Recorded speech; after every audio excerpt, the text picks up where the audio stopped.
y'all, welcome on back.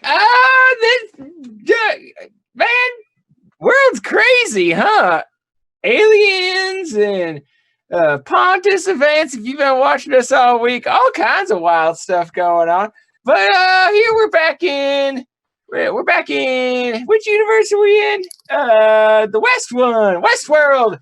Welcome back to a legally distinct thing from Westworld, Kevin.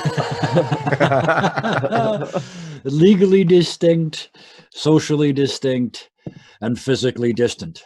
That is what this galaxy is from all the others that are near it. And speaking of physically distant, all these fine people who are all together today, thanks to the virtual world, to get to play this wonderful game.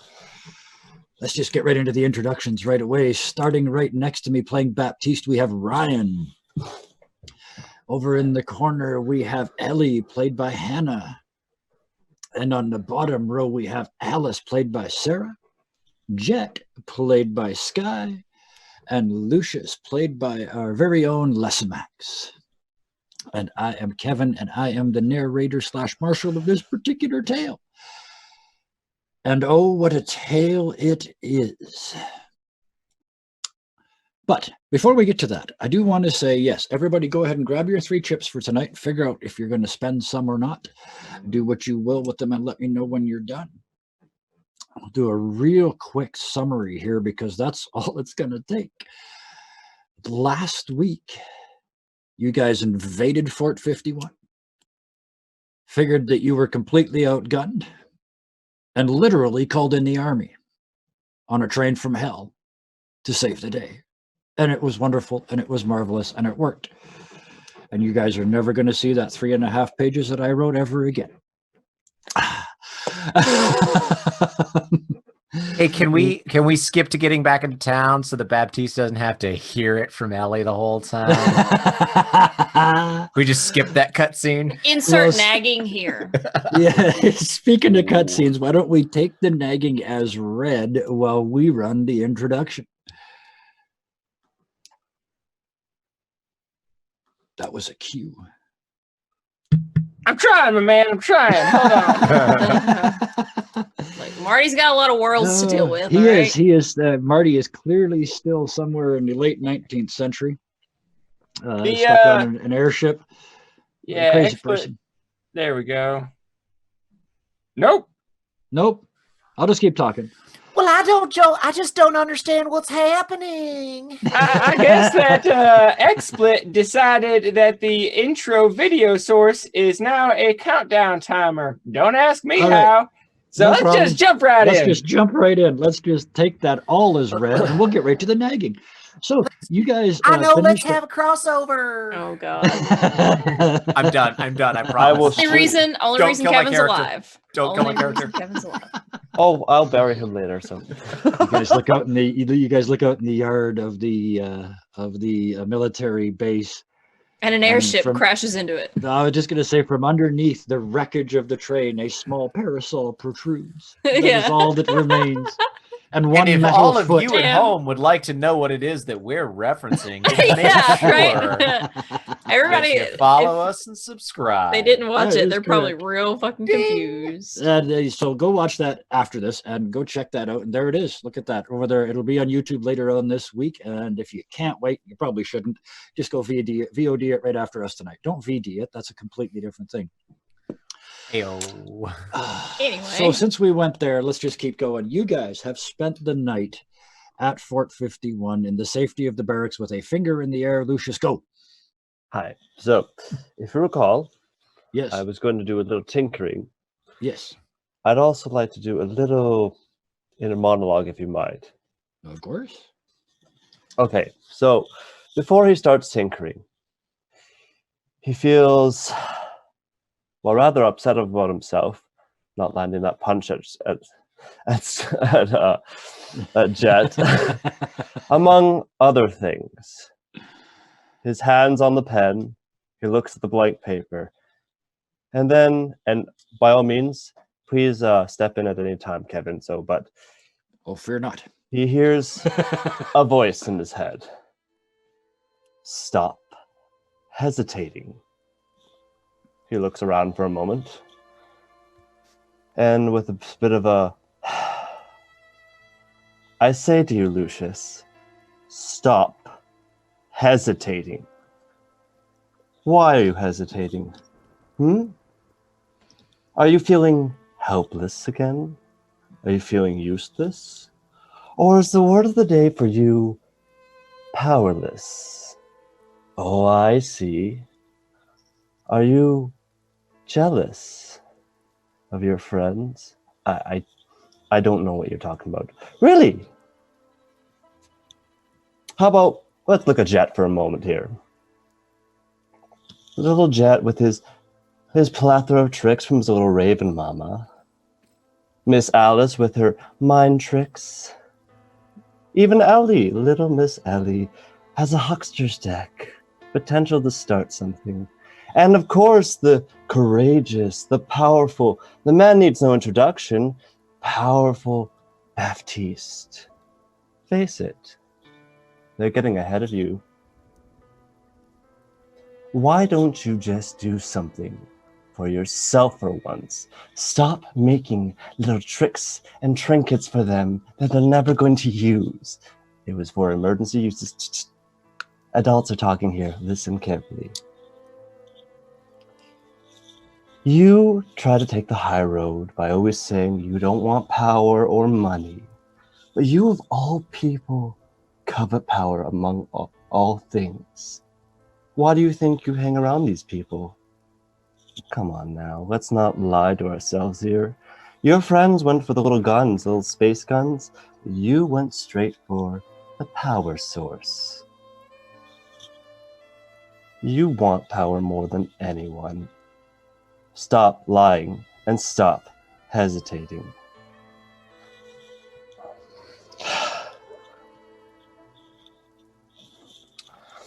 Maybe you're right. Maybe. You're right. I am attracted to them because they are powerful. Jet with his... He annoys the hell out of me, but he's always does what's right. Miss Alice, she has a very tough exterior, but there's a tender side to her always. Ellie always brings the best part of people. And Baptiste, yeah, he's everything I want to be. But honestly, I am happy to be his friend. Amongst all things, he trusts me to just keep an eye on him. So you go back in whatever shadow or spawn of hell you came from, just leave me alone. But I'll take your advice. I'll make something for myself for once this time. Go away. All right. I'll see you around, Lucius. And with that, he begins to tinker. And one little voice at the end just before it fades. Beautiful, by the way. And the little voice just as it fades away, it says, but don't take too long. Oh, and he also says, remember, you're supposed to entertain me. Very nice. I like that. And you spend a couple hours after that doodling pretty pointlessly, I would imagine, after that confrontation. Yeah, goes on to something else. Yeah. He goes for... Actually, he goes for like a sheath for his shovel. Okay, yeah. And one other thing, if he has time, a little thermostat for thermos mug for Baptiste. Okay. We'll get the plans there. Actually, go ahead and give me 2 tinkering rolls then, actually. First one for the plans for the spade cover. Okay. Because that's kind of tricky, because you want to be able to open it into a scythe without having to stop and physically remove this cover, right? Right. I would assume. So yeah, give me a tinkering roll for that. Okay. And has everybody got their chips? Yep. Let's recall all of those. So you come up with a good plan. You need some good leather, some rivets, some thread, some time to build this releasable sheath. I'm thinking it's something like the ones they do for the kukri, where the back of it's actually open, so you draw the whole weapon out very quickly. The second one is going to take some work. Figuring out how to insulate this cup is it's more difficult than you thought. So that one you're going to have to keep working on, but you at least have a plan for the sheath for your shovel/scythe. And that's your evening. Anything anybody else is doing? No? Okay. Ellie is... how long has it been since they left Paradise? 3 days? Okay. Probably it because Ellie and Miss Alice are on their own area for sleeping. Yeah, absolutely. They split the barracks up and made a section for the two of you. Yes. Yeah. So it's been like 3 days. So even after Miss Alice goes to sleep, Ellie's gonna be kind of like laying in bed, trying not to fall asleep. But tonight she definitely does. Okay. Yeah. I mean, you're probably in the safest place in the known universe right now. So if you can't sleep here, and you get a good night's rest. Jet. I just do my evening dance for the day. So. Okay. And you do so, and you dance yourself pretty much to exhaustion, and you crash for the evening into this fairly safe bed. And there's the beating of black wings in your head. But it's not good. It's... Imagine a raven in a cage designed for a budgie. And you're in there with her. And she's just thrashing and crashing and trying to get out and can't figure out why she, an all-powerful raven, can't escape this tiny little metal cage.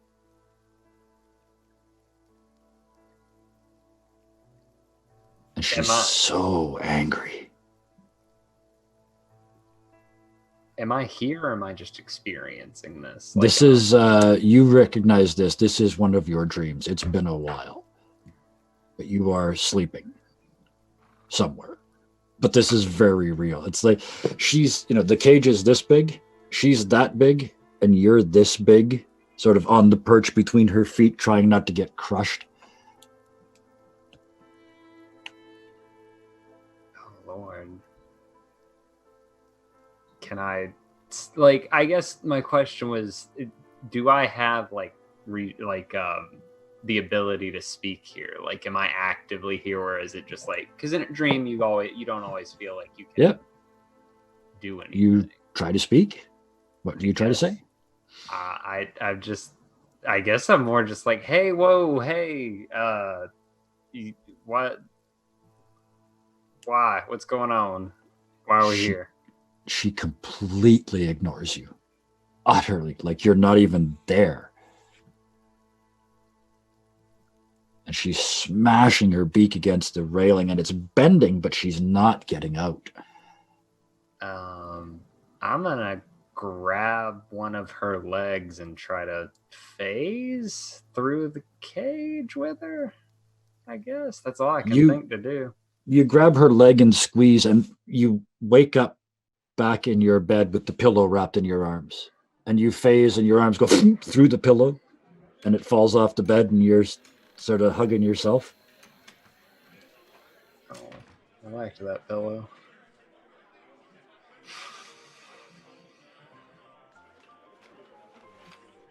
The rest of the evening passes. And in the morning, the promised carts are waiting for you. And your escort of some of the soldiers who came out here to fight last night. You notice that most of the ones that are being sent back with you seem to have been lightly wounded. Right? So they're sending them back to the town to be taken care of, but they're providing a guard for you along the way. And you make your way into town. And again, anytime, just let me know if you want to change anything. But there is a another train just pulling into the station, all but ready to go. To take you back north, put you on the other map. And again, the bottom half of that map is the better one to see where you're going. From where you are, it's a short trip north before heading southwest into California. Lucius, you've been on this train before, going the other way. You know that this railway stops about 35 to 40 miles from the actual city of Los Angeles.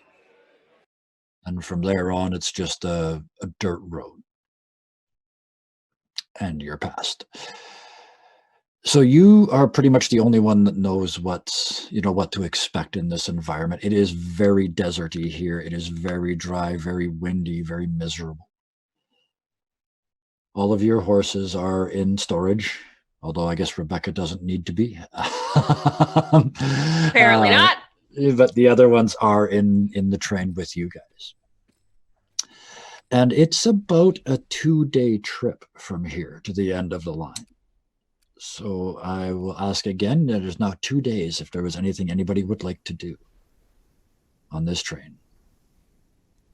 First finger in the air was Lucius. I'd like to finish that last project of mine. Yep. And if I have the materials, tinker again at the other 2 things. Yeah, make the sheath for me. So give me that roll, because you've easy enough to find leather and stuff on a train. I mean, they would have it for repairs, I'm sure. Okay.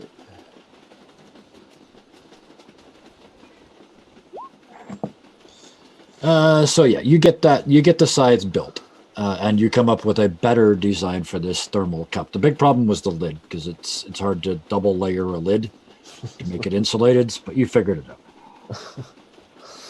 So now you have a plan for now. Now that one is going to require some true metal working, because you want to make it out of metal, right? That's okay. I got a plan. That's going to require like a forge sort of place. Anybody else? Yep. Are we stopping, even if it's just for an hour or something like that? Oh, Are we yeah, stopping in Cedar City again before we head out? Absolutely, yeah. Before I was you going to leave, ask the yes. same. Yep.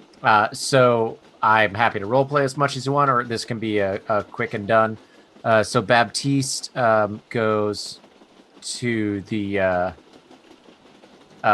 photographer where the group shot gets done, Yep. and just points at the picture, of because wherever it is that he's standing, just that waist shot of him where it's clearly. You can clearly see him, but you can't see anybody else. Right. Yeah.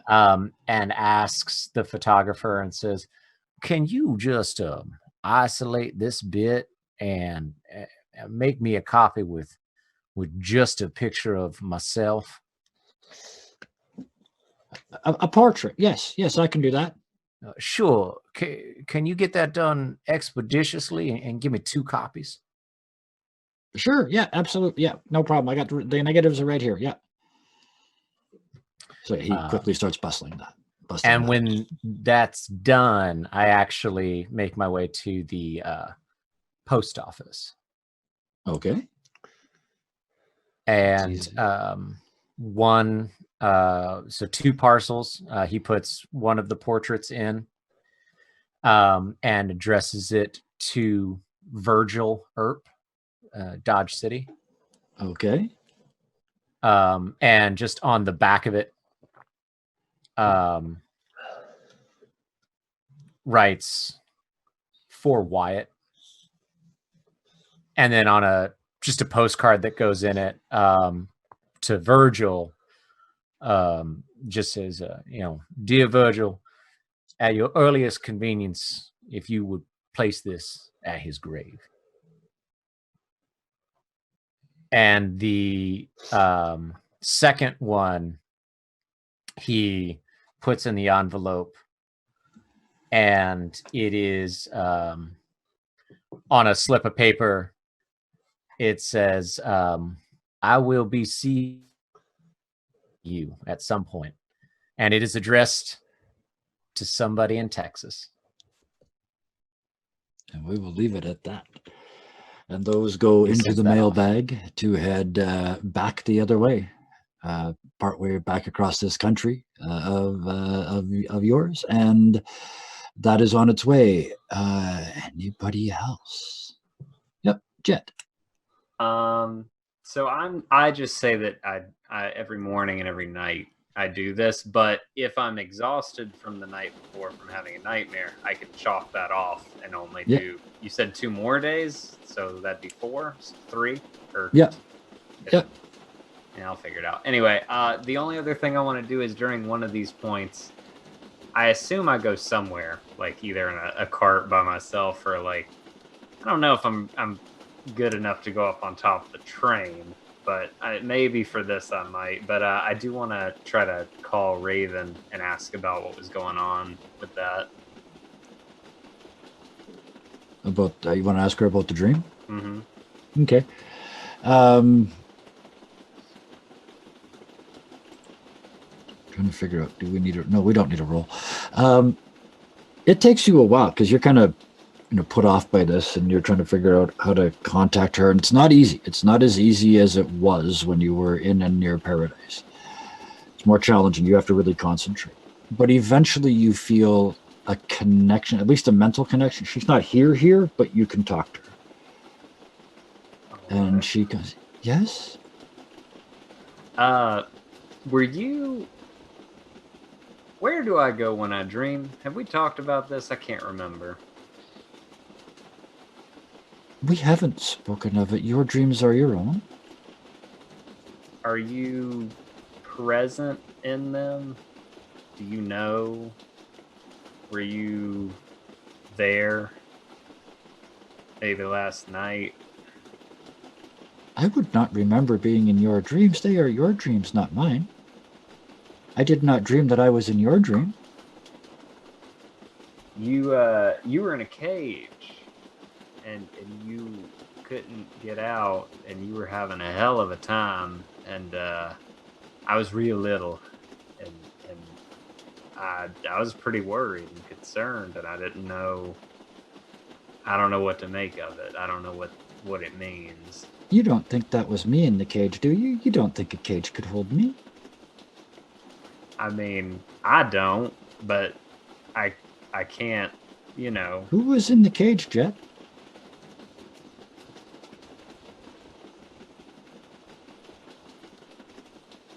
I mean, I was, and there was a bird. And you're talking to empty space. Oh. Convenient. Lost reception.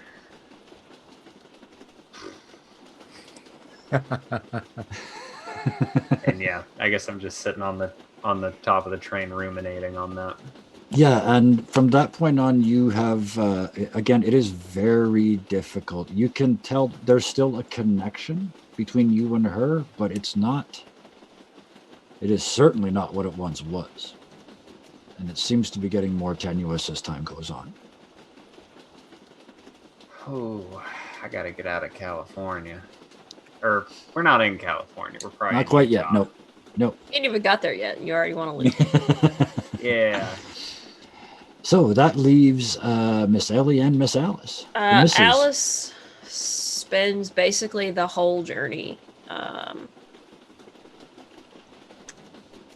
is the best way to put this? Testing the limits of her powers. Okay. What is your what is the ability we decided to use for this for you? It was knowledge, right? Or academia? It was either cognition or knowledge. I don't remember which one exactly. I don't remember. I think it was your cognition. Was it? I think so. Yeah, I think so. Because that's the logic one, right? Yes, exactly. Okay, yeah. So that's okay. So give me a cognition roll. I have 5d10s. A 6. Okay, well, I mean, you got chips. You guys got chips falling out of places you shouldn't even have chips. How bad do you want this?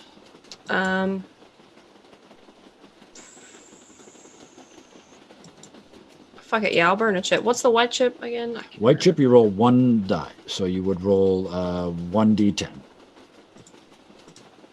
Red or blue, you would roll 2. Or no, sorry, red or blue, you would roll 1 and add it to your 6.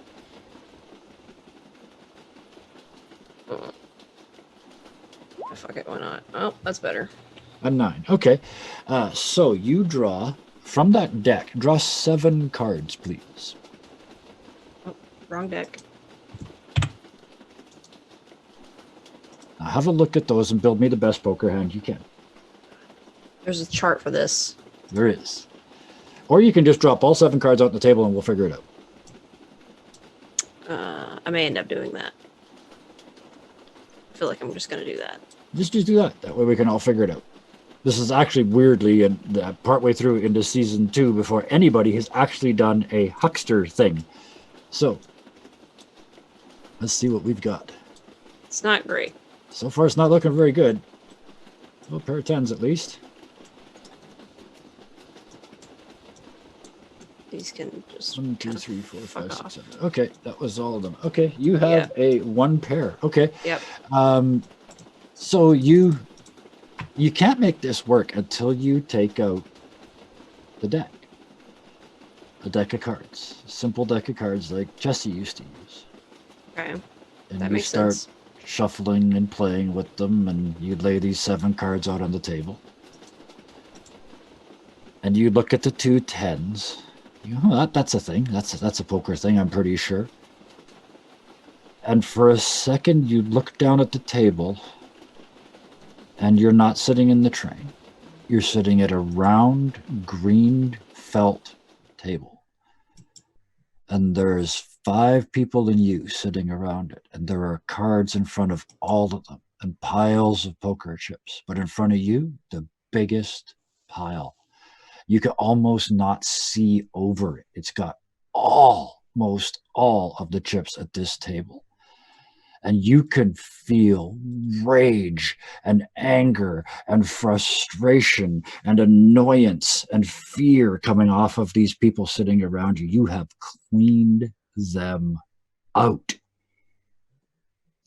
And you look down and you've got a straight flush in your hand. 10, Jack, Queen, King, Ace. All spades. And the last of the chips are in the middle of the table. This is going to be easy. But they're not your hands. They're male. Wearing a spectacular jacket of tweed. The cuffs just sticking through. Little platinum cufflinks. And the hands holding the cards soft. Never done a day's work in their lives. And there's just a big gold ring on the back of the 3rd finger left hand. And as these hands lay the cards out on the table, he kind of puts his hands like that. And you can see in that mirrored surface your reflection. It's not you. It's Chessie. Oh, shit. And with that, oh shit, boom, you're back. And you drop the cards, and you're now playing 52 pickup in your room. They're all over the room.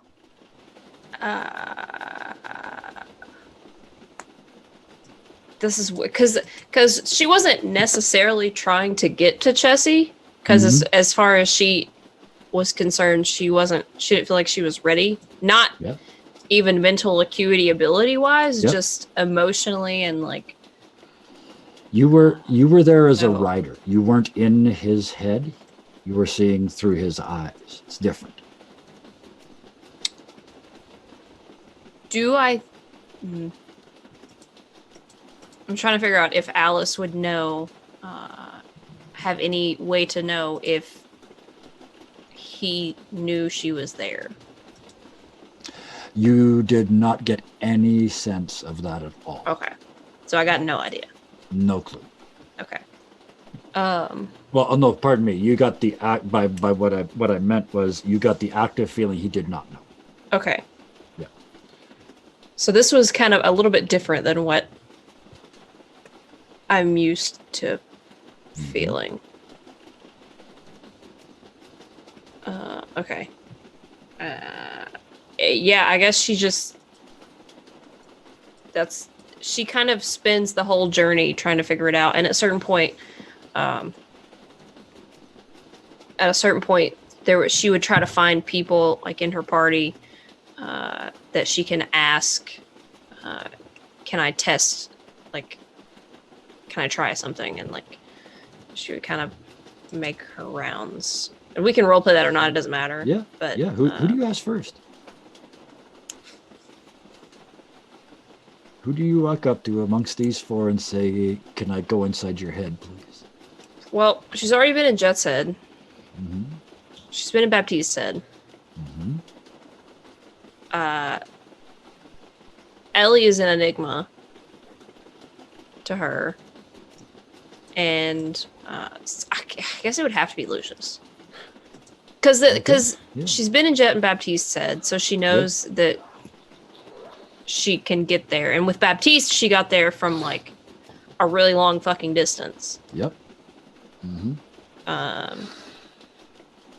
So what do you Yeah. knock on And his Lucius door? is the scientific one, so she Sure. probably thinks he's going to be the easiest to convince. Like, Sure. So you go knock on his door? Or- yeah. Okay. Just tinkering away. It's Yeah, I like- was gonna say, yeah, all your bits of leather all over the table. Yeah. Yeah, I'm assuming you let her in. Oh yeah, come she in. just kind of knocks on the door Come and in. waits. Come on in. She kind of steps in and kind of looks around, and I imagine it's a mess. Huh? Yeah, it's a mess. So. Yeah. Okay. Ah, yes. Welcome to my humble shop. My humble shop. If I had known it, I guess I would have cleaned up a little bit. So I just try to just clean up a little bit, make it a little more presentable. Yeah. How can I help you, Miss Alice? Something weird happened. I'm imagining this is like a day, a day or so in. Sure. At this point, she says something weird happened last night or this morning, whatever. I don't know. I was trying to focus in on my abilities, and I popped into someone's head that I haven't seen in a long time, but have never stopped thinking about, really. And who is, I don't have any idea where he is. So that makes it all the more confounding. Interesting. So basically, I'm trying to spend this time figuring out the scope of these abilities, and I've seen the inside of Jet's head, and I've seen the inside of Baptiste's head, and I was hoping I might be able to Poke into mine. yeah, not for information gathering from you per se, just I'm trying to pin down exactly what this is.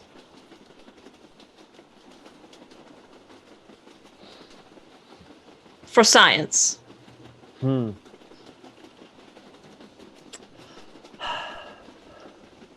And she says, if not, it's perfectly fine. Just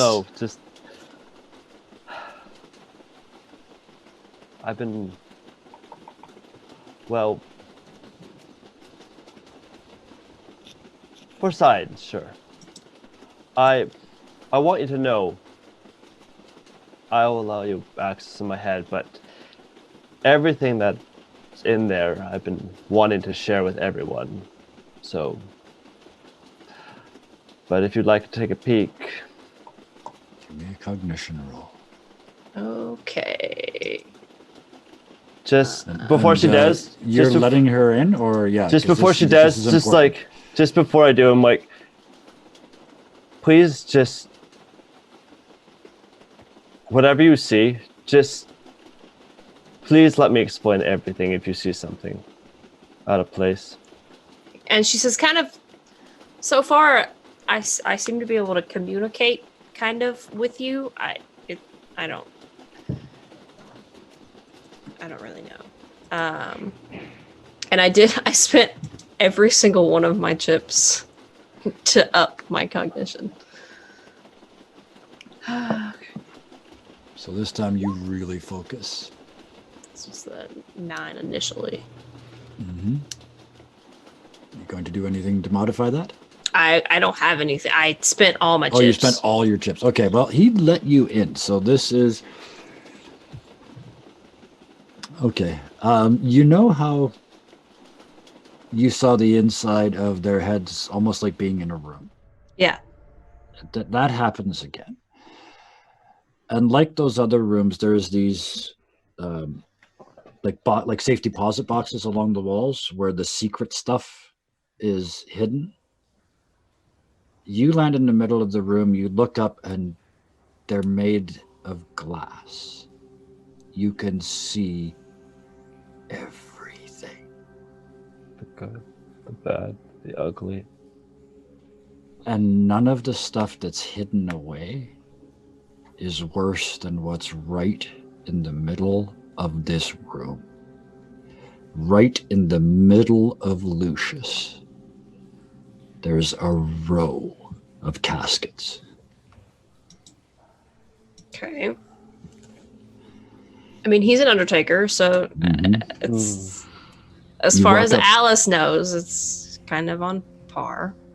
You walk up and look in the first one. It's a young lady. Absolutely beautiful and beatific, laid out in all her splendor and glory. With a great amount of love and affection, obviously. Which makes it even more jarring when you look in the second one. Because it's a young man, about Lucius's age. But his face is twisted into a mask of terror. It's a shriek that not even the best undertaker could remove. His hands are clawed up like he's trying to pull himself out of the coffin. And it's just radiating guilt, guilt, guilt coming off of it. There is no doubt in your mind, Lucius killed this man in cold blood. Okay. You're You in said the there zone. was a row of these? Yep. There's 2 more that look very similar to that young man. Okay. They're not physically terrified, but they've been ripped as if by sharp blades. And he did these 2. She kind of goes and walks up the line, and she looks at all of them, and she walks back to the first one, and oh God, Can I I know. talk to Was her? it Laura? Is that what it was? I can't Can I remember talk what it to was. her? Yep, she's in your head.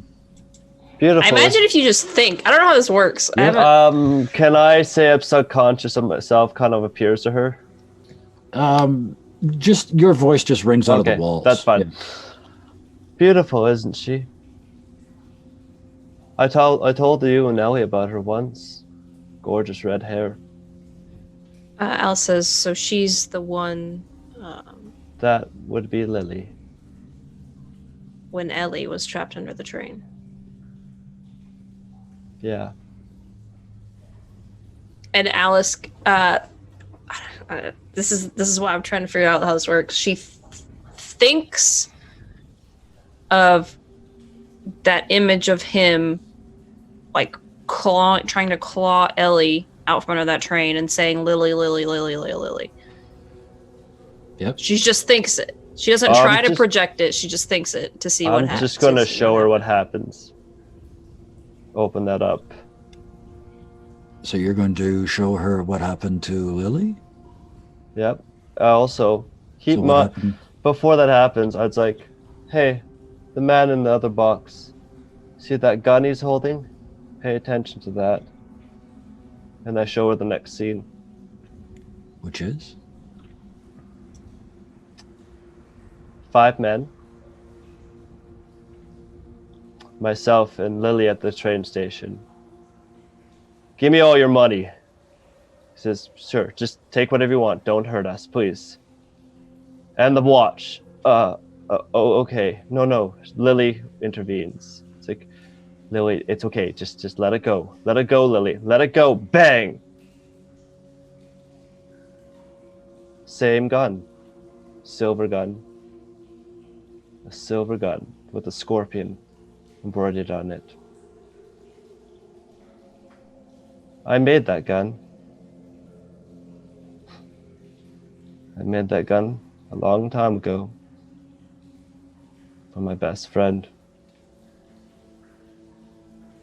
Cut to the church. Oh, before we go there, Okay. you see 2 men, Lucius and that other man, blonde, having a drink to each other, and it's like, hey, I'm sorry about her. I really am, Lucius. I really am. You know, but you don't have to go. And there's a moment, almost like they're about to kiss, the 2 men, Lucius and the man. And then he stops, Lucius. He sees the gun. The same silver gun in the coffin that you saw. The same silver gun that shot Lily. And he stops. Edward, after he kisses him. I understand, Edward. Hey, why don't I, just for old time's sake, why don't I give you a performance like when I was a kid? Remember, I used to do those stupid magician tricks. Just one last performance. Bring your friends. You know, just for old time's sake, I'll put this whole thing behind. And then you and I can be together. We skip to the church.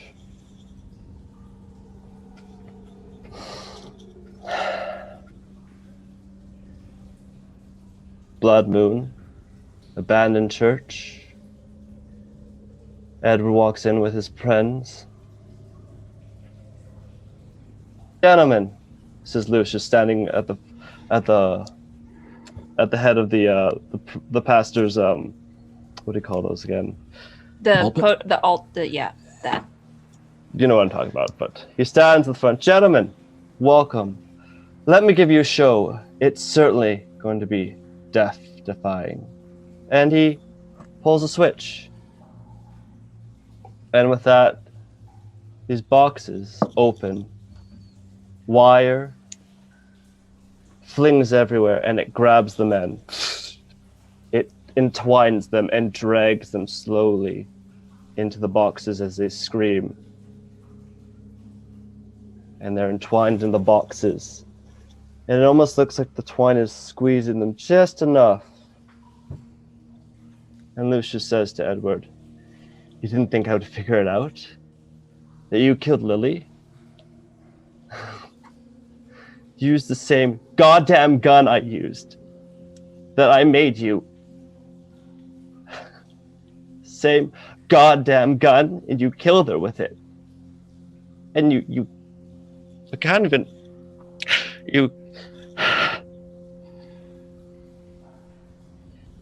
I wanted to kill you. Believe me, I wanted to fucking kill you. But you're gonna confess everything that you did to Lily. And he, in desperation, Edward is crying, I'm sorry. I'm so sorry. It wasn't supposed to happen this way. I swear to God, it wasn't supposed to happen. Lily was my friend. Say, don't you say her goddamn name. And with that, one of his friends escapes from the coffin and pushes me against Edward's box. And that's when everything starts to malfunction. I release the lever, the other men run away screaming, but Edward's box, however, is malfunctioning. And the twine, the wire that's inside, starts squishing him. It starts twisting. It starts mangling him as he screams, help me, help me. And In desperation, I try to get him out. I can't. And then just crack. In my shame, I run away to the abandoned theater. My sanctuary. Center stage. The guilt, shame, sadness, the despair. One bad day after another. How did it come to this? And in the audience, an applause. But it sounds different from hands. It more sounds like rattling, actually. That was very entertaining. Perhaps you are an artist, and it's all blank from there.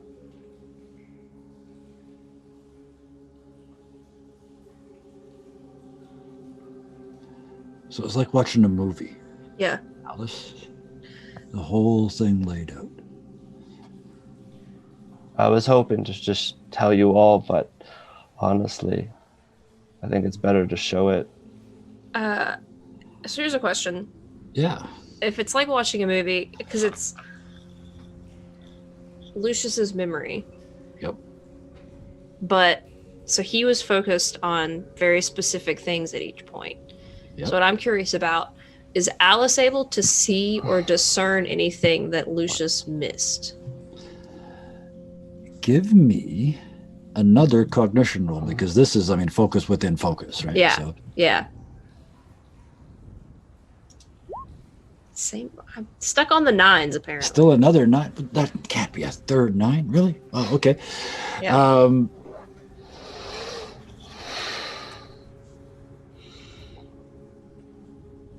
One thing. In that moment where it kind of jumped from the church with the dead man in the casket to the stage, Okay. just when he left, you turn and look back, and the dead man in the box, his hand comes up and grabs the side of the box, and it's just hanging there shaking. And then you're gone with him to the theater.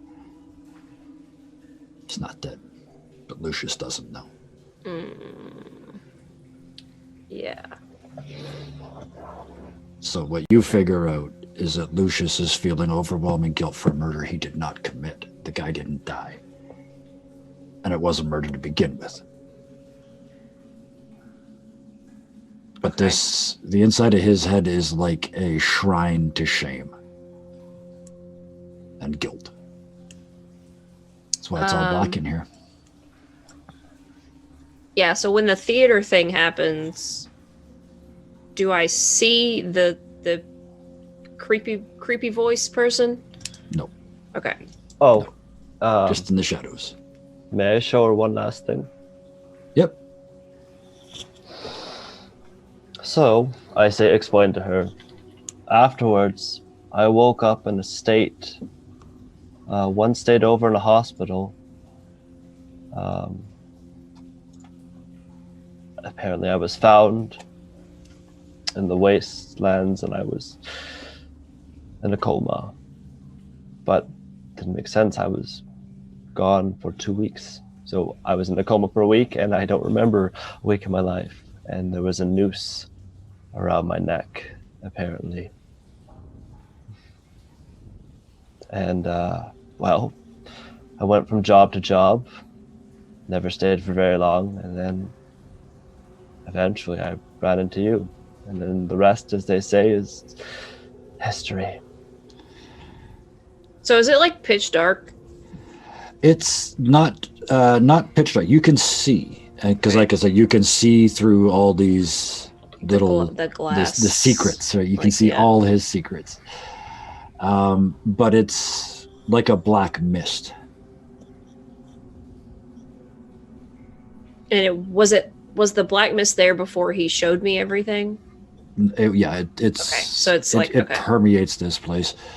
Yeah, it's like being in a funeral home. It's got that sort of dimness and oppression to it. Okay. Except in this case, it's guilt motivated. Alice says I saw something you didn't see. What's that? And she this time not just thinking it, this time trying to play it out. Yeah. She replays that part of that memory right when the box starts malfunctioning, and then when he leaves, she kind of, for lack of a better word, pans the camera around the other way behind him and shows that hand coming out of the box. No, I killed them. I killed them. That's a goddamn lie. And Miss Alice, killed you them. are thrown out of his hand. Yep. Gone. I figured that was coming. Back across the room. I'm in the corner just, I killed them. I killed him. I killed her. I killed him. I killed them. He is utterly convinced. I killed them. I killed them. I killed them with a silver gun and a coffin. Not for the dead, but for the living. Alice kind of stands up and she says, "You made the gun. You made the coffins. You didn't shoot her." But I gave him the tool. He would have found another.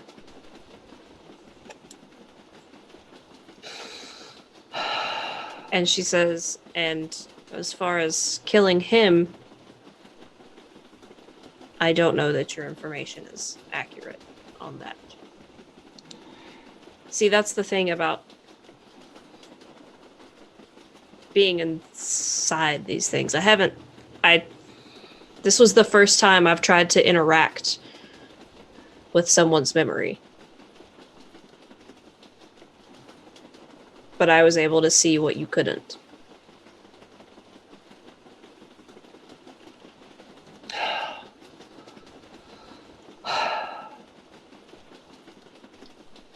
I wanted to tell all of you, Miss Alice. Every day. Some people go to hell.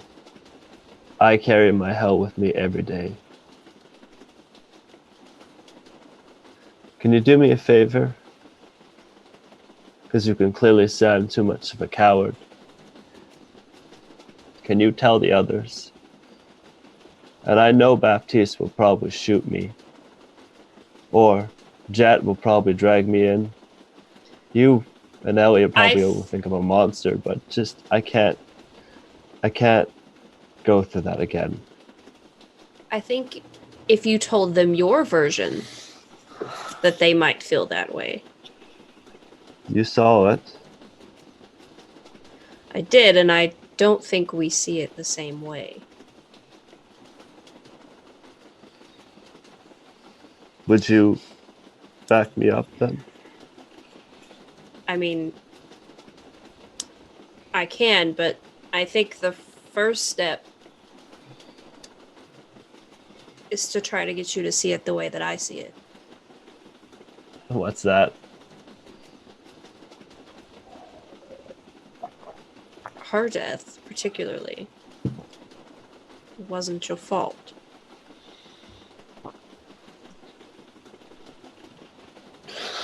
It was tragic. And you couldn't have stopped it. But that doesn't make it your fault. It's not just that. I portrayed her memory with a kiss. I mean, you're human, are you not?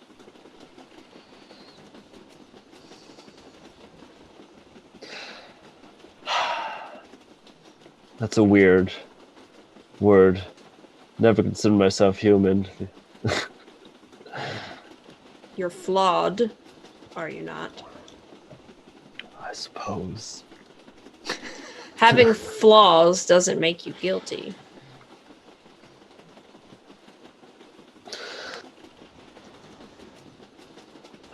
And as far as the kiss, you were grieving. Everyone grieves in different ways. You know, as much as I hated him, I did really love him. I did.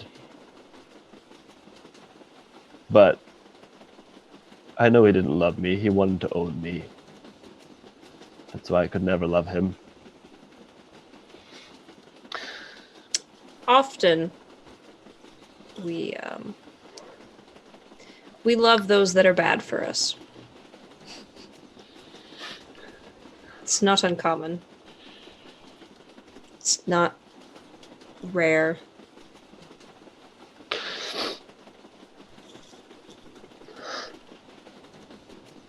And Alice, in particular, Alice flashes across a memory of her parents.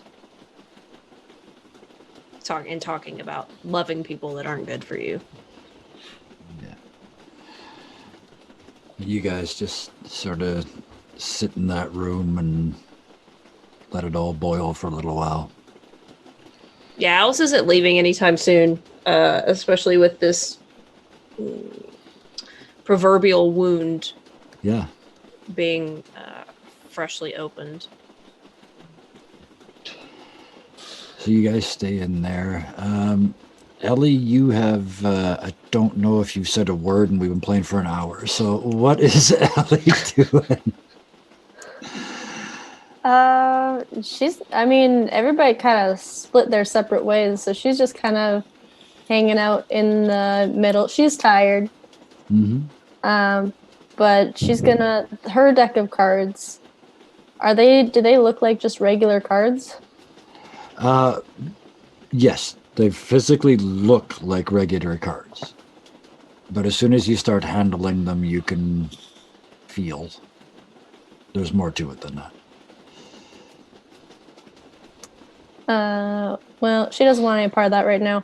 So she's going to be just chilling in the middle playing solitaire while everybody else is doing their stuff. Okay.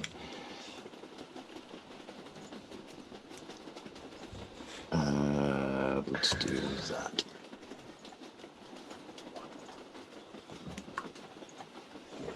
Let me see what we got here. Oh. It's gonna be one of those things where playing solitaire is gonna do something horrible. I'm going to break the trade by playing solitaire. And yeah, she's just out in the open, so everybody passes by. So you're sitting probably in the car, and you're playing solitaire, and the first couple of games go perfectly normally, and then you notice on like the third or fourth game, every card goes into place, and it's just bang bang bang bang bang bang bang bang bang bang bang bang, and you play a 52 card game of solitaire, and it's done. All the cards are sitting at the top.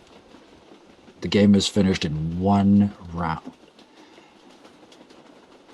And you look out the windows, and nothing's changed.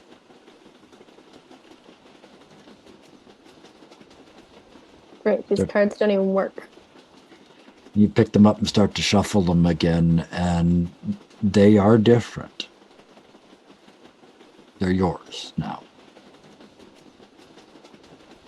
Not quite sure how that happened, but this isn't Charlie's deck anymore. It's yours.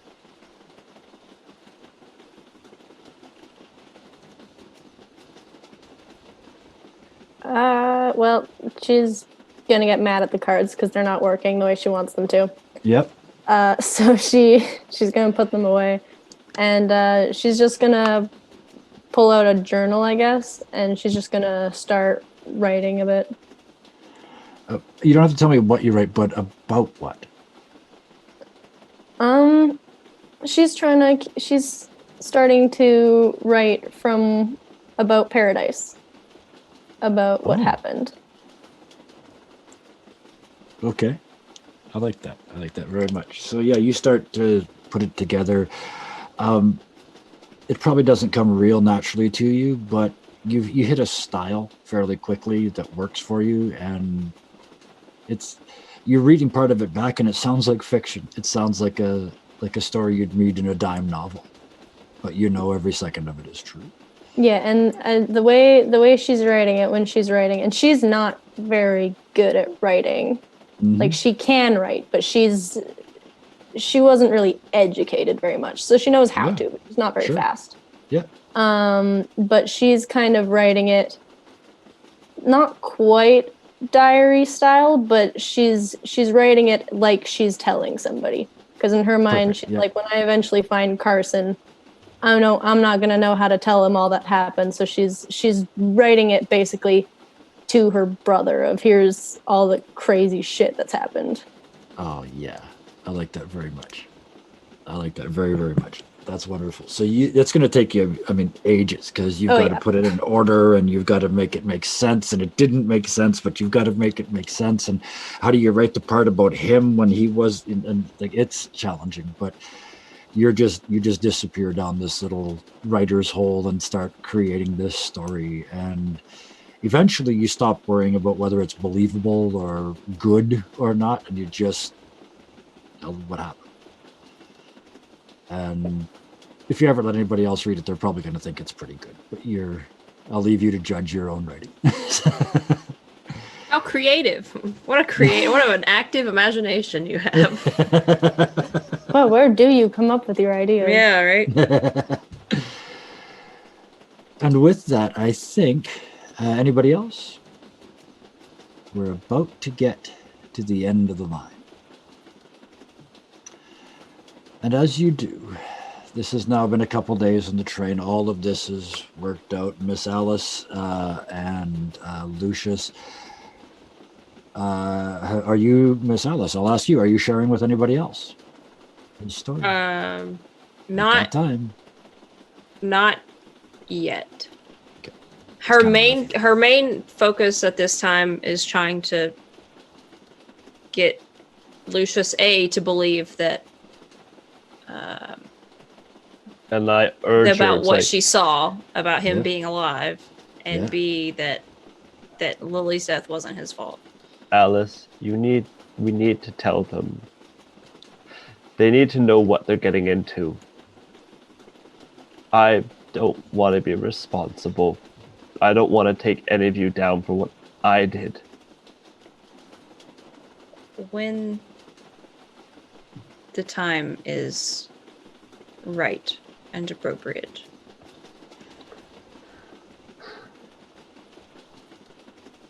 And when you pull your head out of your ass and realize that it wasn't all your fault. As much as we would like it to believe, as much as I would like to believe it, the world doesn't always revolve around us. It continues to turn without our influence.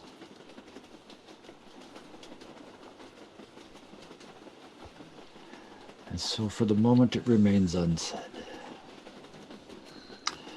And you guys, sort of middle of the afternoon, the train starts to slow.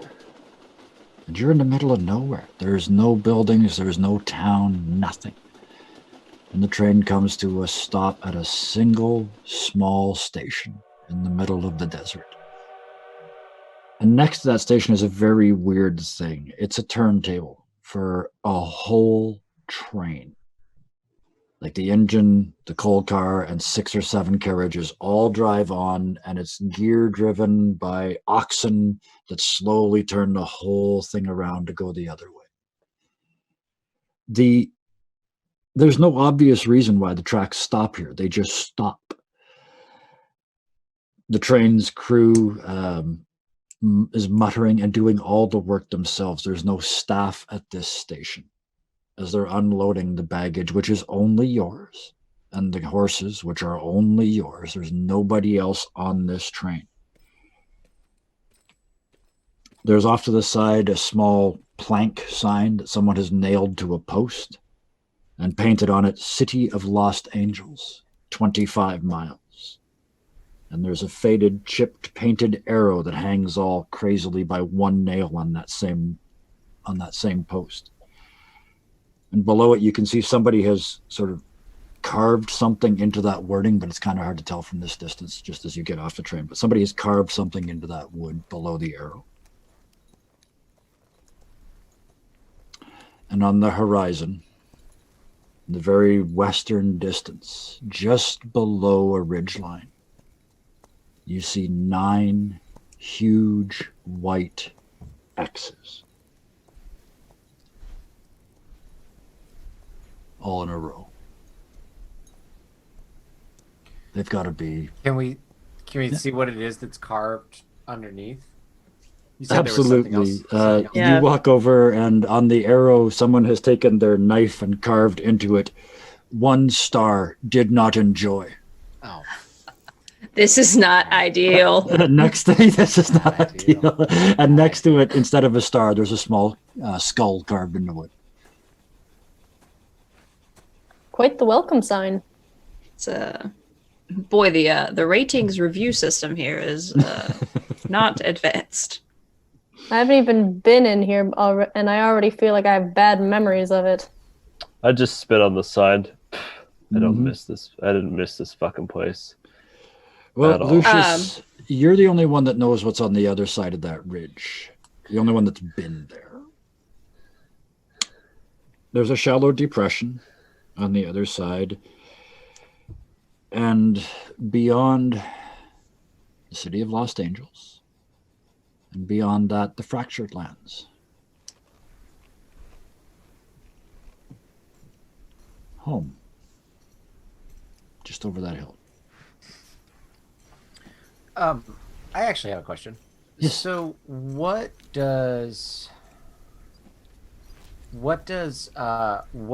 might Baptiste know about this area from 2 places? One, from all of the,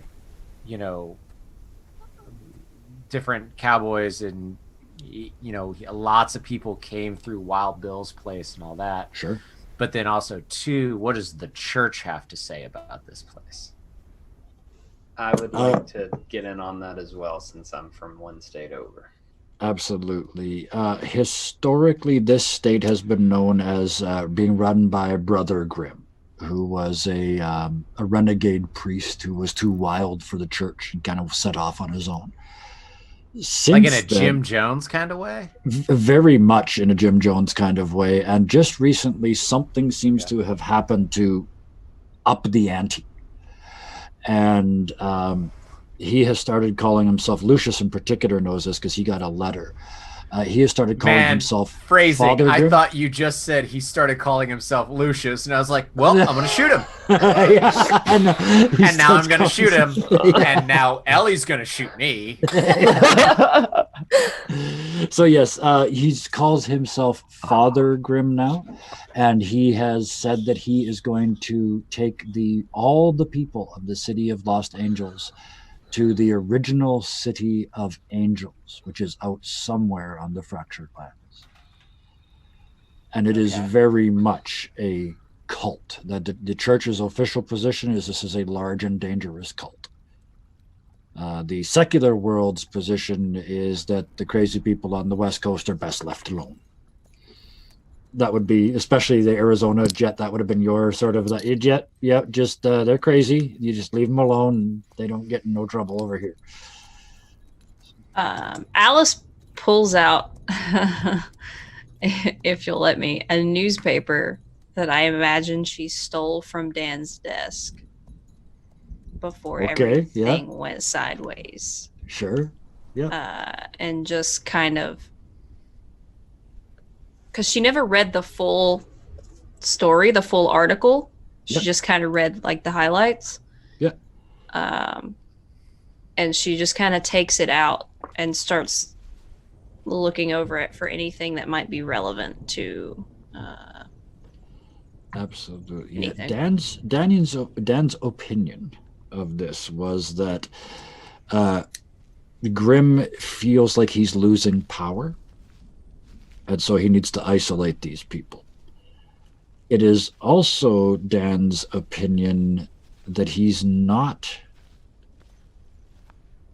doing it on purpose. He believes he has been sent to save these people.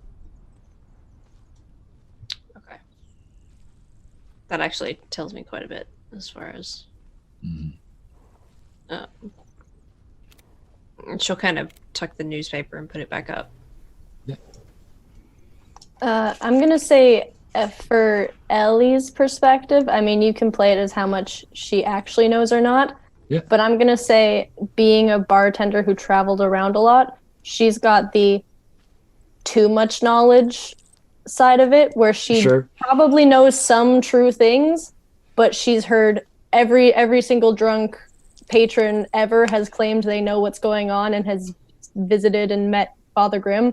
So she knows like 1,000 stories about City of Lost Angels, but she doesn't know which ones are actually real or not. Yeah, that sounds about right. Perfect. Yeah, it that, and that makes sense because it's a sort of borderline mythical place. Yeah, like I'm picturing it's like the place that nobody wants to talk to, so anybody who wants to sound tough and has too much to drink goes spurts about it.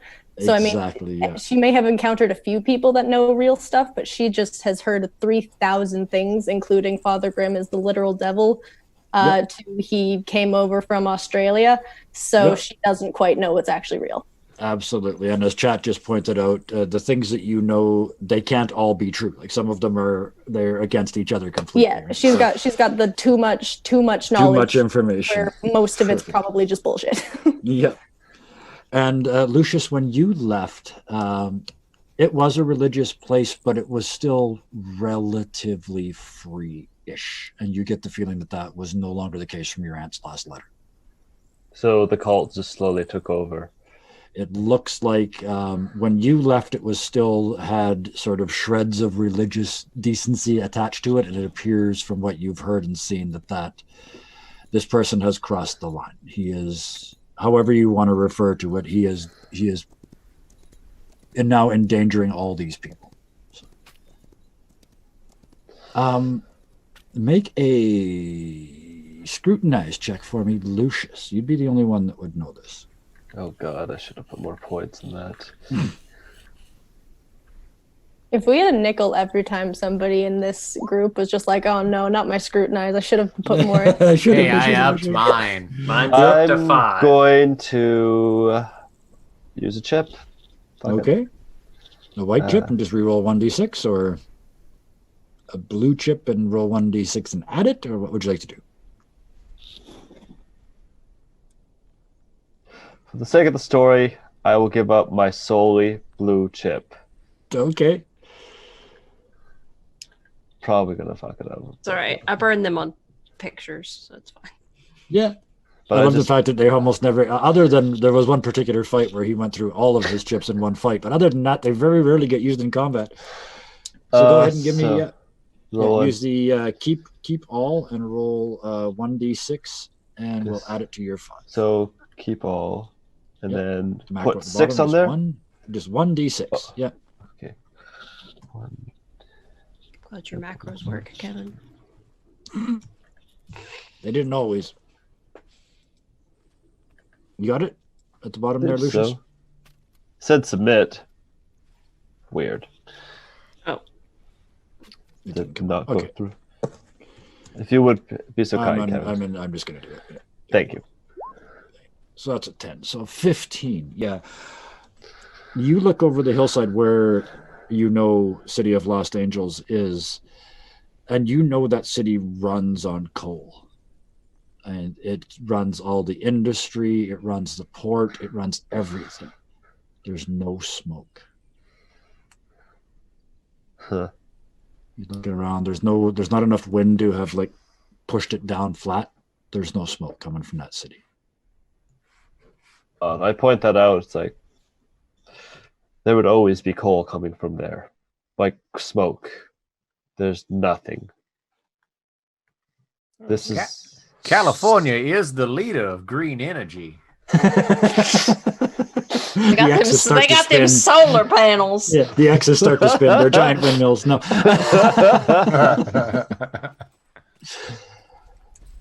Speaking of those X's, are you guys going to make your way towards the city? I wanted to ask Lucius what they are. They weren't here when you left. What specifically are? The big X's on the the big mountain? X's. Yeah. Would I know what that is? No, it was not here when you left. Yeah. How far away are they? They are, you're sort of in the bottom of the valley where the train ran up. They're sort of up the bank and say, at this point, a couple miles away from you. Could I do I mean, can I... my rifle has a scope on it. Yep. So looking through that... lens too. You look through that and you can see these X's are probably 30 feet tall. And in the center of each one, there's a person with their arms and legs extended, tied to these white X's. Yeah, so I'll hand the rifle to Lucius and say, you may want to take a look at this. And then while he's looking to everyone else, I just mouth, it's people. I'm kind of panicked. Anybody familiar? Too far away to tell. Yeah, scope's not that good. Sorry, buddy. You know, they're not much. They're like this, right? This It's is the not 1890s. This is an X, right? So it's just the arms like that, and the legs out the same below, and the head's just falling forward. So all you can see is that shape. Oh God! Oh Picked God! clean too. Oh God! Please don't let it be. Please don't. I'm gonna take this back now. Yeah, right. Alice walks up to Lucius and she puts her hand on his shoulder and she says, also, we have some discussions to have on the way. Alice was saving it for this because unlike the train, nobody can really get away. I just give her a look like, God damn it. And he runs away. No. Yeah, he runs away. Across the desert, tails flapping in the wind. And that seems like an excellent spot to take a quick break tonight. Wow, that first wasn't supposed to be that loaded. We're just supposed to get to the end of the railway and see the city. Hey. But Yeah, we did so much cooler. I could attest that on most worlds, in most universes, the weirdos on the left coast are best left to themselves. Anyways, we'll be back in about 20 minutes. Stick with us while we go to the break here. All right. Woo-wee, all right. Well, that was a enlightening break we had there. I hope everyone's good, relaxed. I'm sure things will be real calm now that they showed up at Crucifix City. Evan? I shoot Ellie. And No! How dare you? He's always one the to mist rude. thickened. Rude, Ryan. And we come back. Hashtag rude. Pistols. Hashtag Baptiste sucks. Oh. Baptiste is amazing. Ryan's kind of a dick. Oh wait, that was Ryan shooting. There's a Ellie, little bit not of Baptiste. crossover, I'll be honest. So, as you start to make your way back through Las Cruces, yes, thank you, Solar Dasher. That's very nice. You make your way towards the crosses, and as you get closer, you can see now, without the assistance of the magnification, that there are in fact people tied to these giant crosses. I know what I said. I know I put too many syllables in that word. I was just going to blow by. But... No, I was. I spy with my little eye something that starts with C.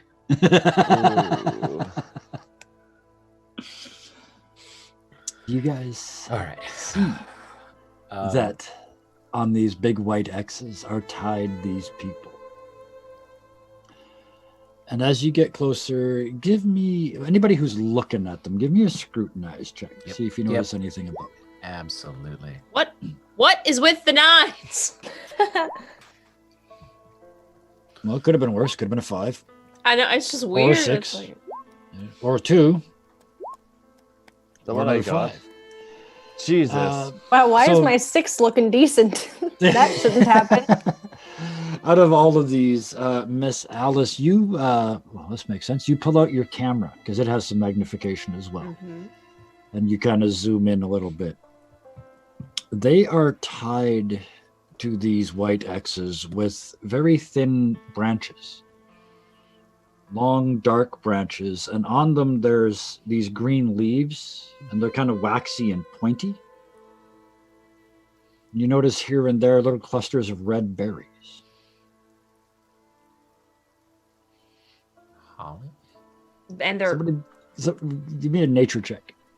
are they actually tied up with that, or have they grown? Give me a survival. I mean, no, it's somebody has cut these branches and used them as rope to tie these people. Marshal Kevin? Sorry to Yes. interrupt. I just need to excuse myself for like 2 minutes. I apologize. Of course, yeah, So- yeah, absolutely. It's a flower. I don't. Nope, survival of life. You have died. In fact, Alice, I'm Yeah. sorry. Well, I guess that means John Watson has to live. Good to know. No, he's trying to blow up an airship.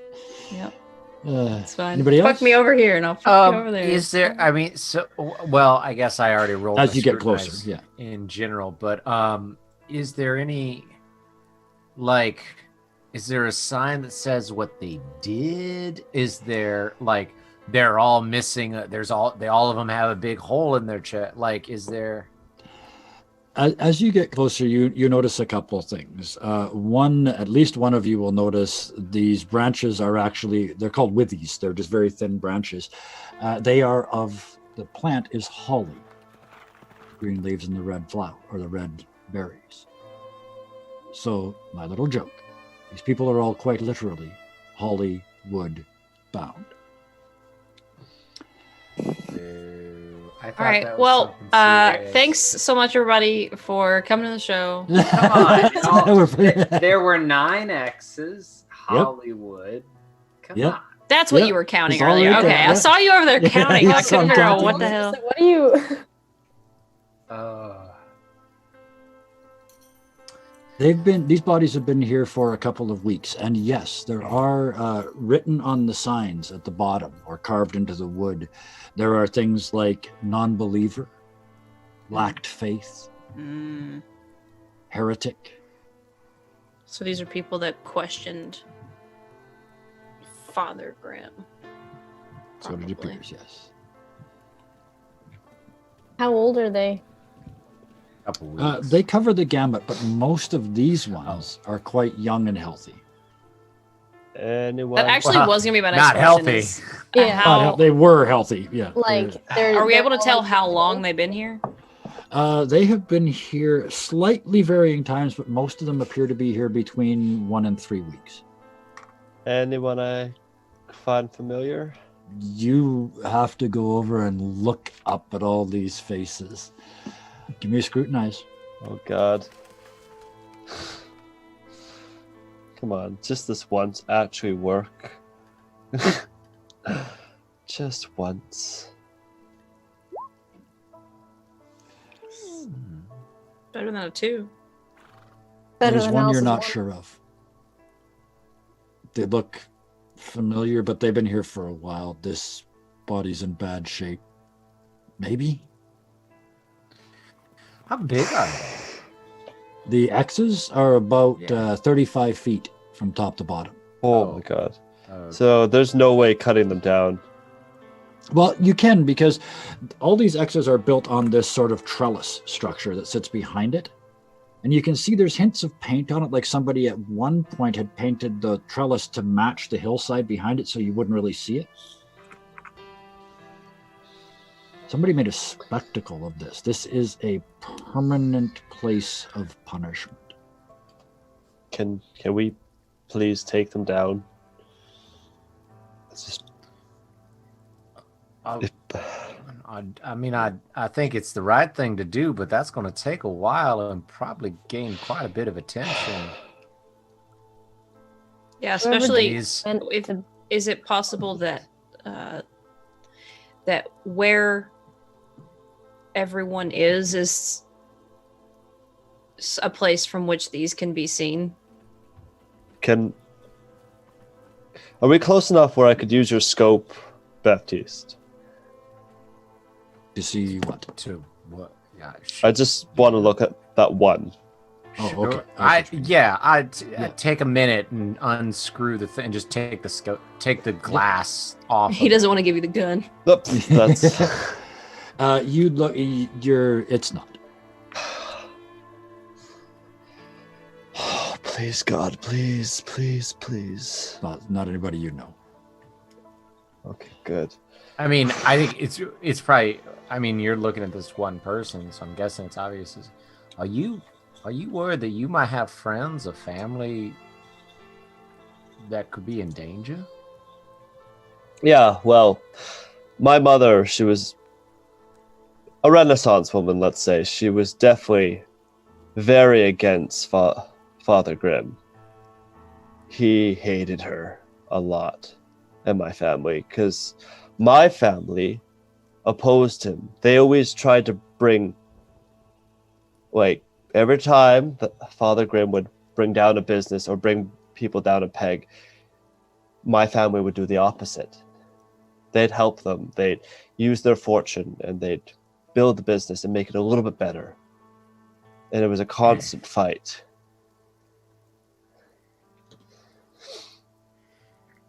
Well, maybe the best thing we could do is to get to your family home as fast as possible.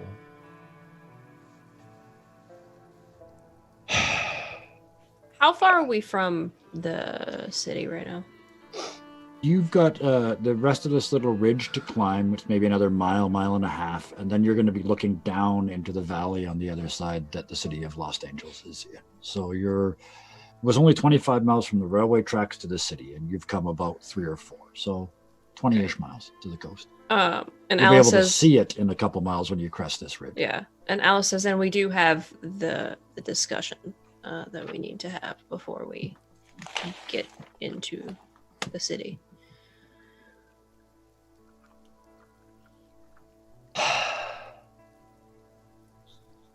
Okay.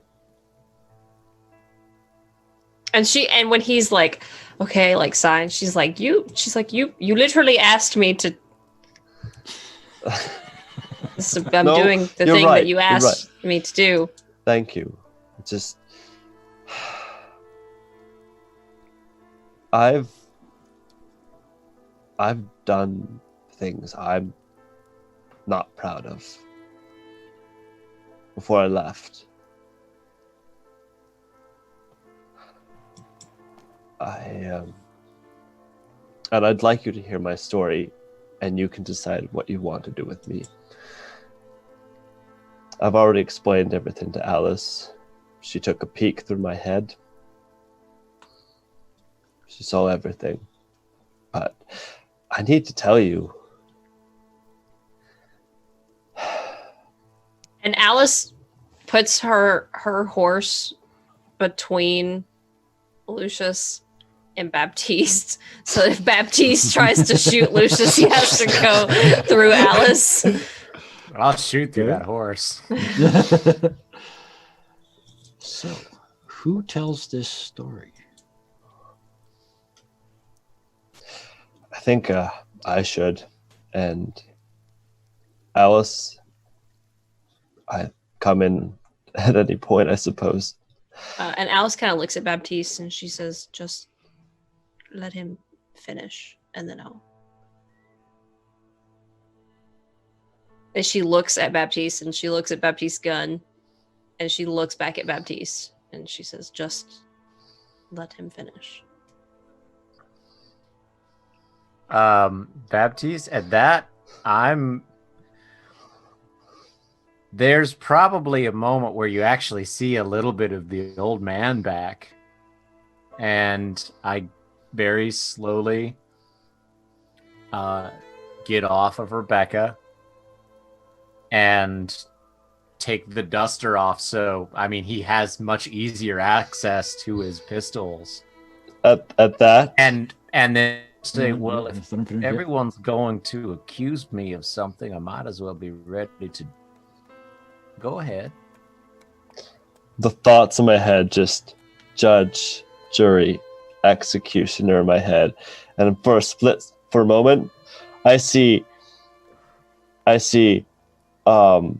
Baptiste as the judge, order. I see Miss Alice as the stenog, right? And I see Jet as the officer at the front, and a bunch of my friends, familiar faces, all of them, and Ellie at the end in charge of the jury. And it disappears. Judge, jury, executioner. So you tell the story the same way you told it to Alice earlier? Yeah. Okay. And Alice, at any point do you intervene? She how do I describe this? If there's a point where, and there probably is, if there's a point where he's making it sound like his fault, Mm-hmm. if he says I killed her or something like that, she would jump in and give correction to details. Just so we don't go through the whole Yeah. scene again, right? Yeah. Yeah. And I want to end against all odds. I met you all, and I made friends with the exact people I was trying to avoid.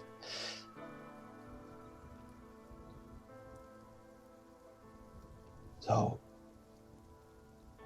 now you know.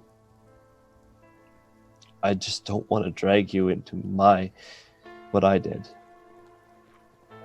And Alice once again says, "You made the gun. You didn't fire the shot."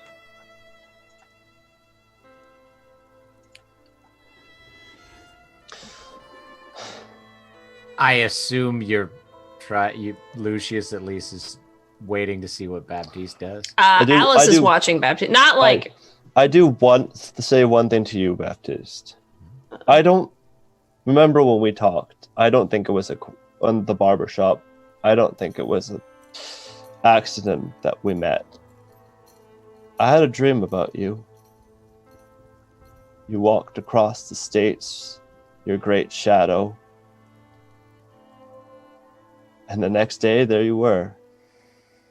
Now, whatever happens to me at this point, whatever you decide, I think at the very least, I was supposed to bring you here. At the very least. But I'm not running from that, and I point to California, anymore.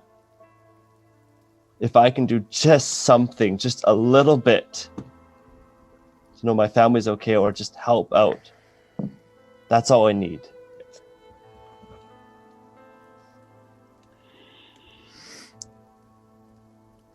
And he does that. And as unthreateningly as drawing a pistol can be, Yeah. he does pull the gun out of the holster. He doesn't point it. He just pulls the gun out of the holster and lets it hang in his hand at his side. And then he actually just he's still squared off with Lucius. I'm just prepared. I am whatever happens. And I turn my head and look at Jet. I shoot him. No. Shoot him. I turn my head and look at Jet and I say, what was that man's name? The one that ran the survey company? He had that big fella locked in his house. Family name was Martin. It was Martin. Yeah, Martin, Mr. Martin. You know, in the middle of the night, I found him and shot him in the head. You couldn't do it, which is probably for the best, but it needed to be done. And I look back at Lucius.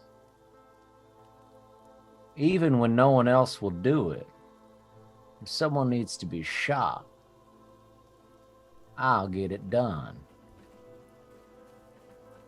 And he puts his pistol back in the holster and hops on Rebecca, looks over his shoulder. So how much farther to your house? How far would it be? Like 20 miles from here. It's 15 minutes, 18, 20 miles. Yeah. 18, 20 miles? Not too far, I don't think. Come on, then. Yes, sir. I hop onto my horse.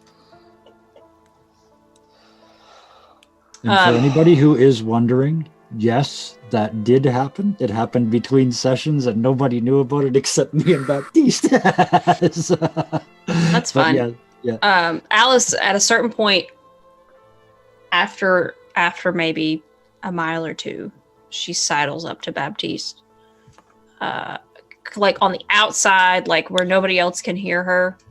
Sure. And she says,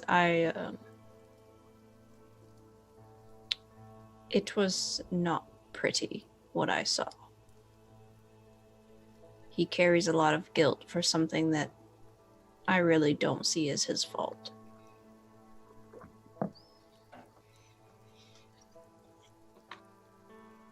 And Alice says, and there's one more thing. And she tells him about her perspective of kind of turning that camera in Lucius's memory. So she basically describes what it looks like to her when she... Right. Yeah. Gotcha. Okay. Miss Alice Tayo, I appreciate the perspective you're able to give. But I'll tell you one thing, that young man, who I do consider to be a very good friend, just gave his closing argument. As far as I'm concerned, he's just as guilty as he thinks he is. It'll catch up to him someday. I don't know who's gonna do it, but at least if it turns out to be me, it'll be a friend that kills him. But probably not anytime soon. I don't know if you can really appreciate that or not. I can. I learned to appreciate it a lifetime ago. I think maybe I'm starting to feel a little less young than I look. And it's nice to feel this way once more. And Alice she says, I can appreciate your position as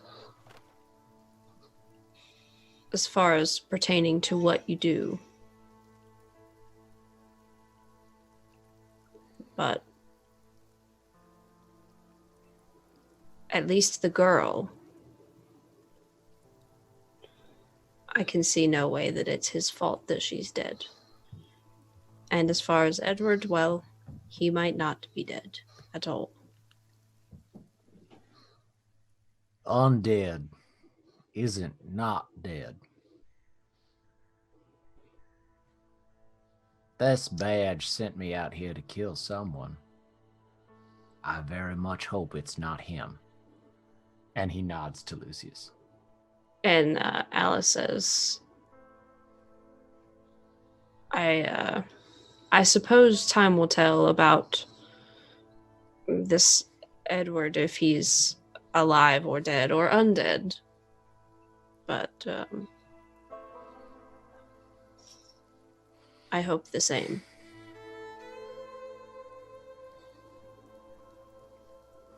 funny thing is, I came out here to shoot Jet. Do it. And he laughs. Yeah. I've still got your 'Cause- gun. The last thing. You don't have my No, gun. you don't. You don't. Chat. Don't have it. Chat. Where was That's I? bullshit. He doesn't have my gun. I have both my guns. Here's my question: how'd you get it? Because I've been trying to give it to you, but I never had an interaction where I gave you your gun back. This is Like my three- only thing. 3 episodes.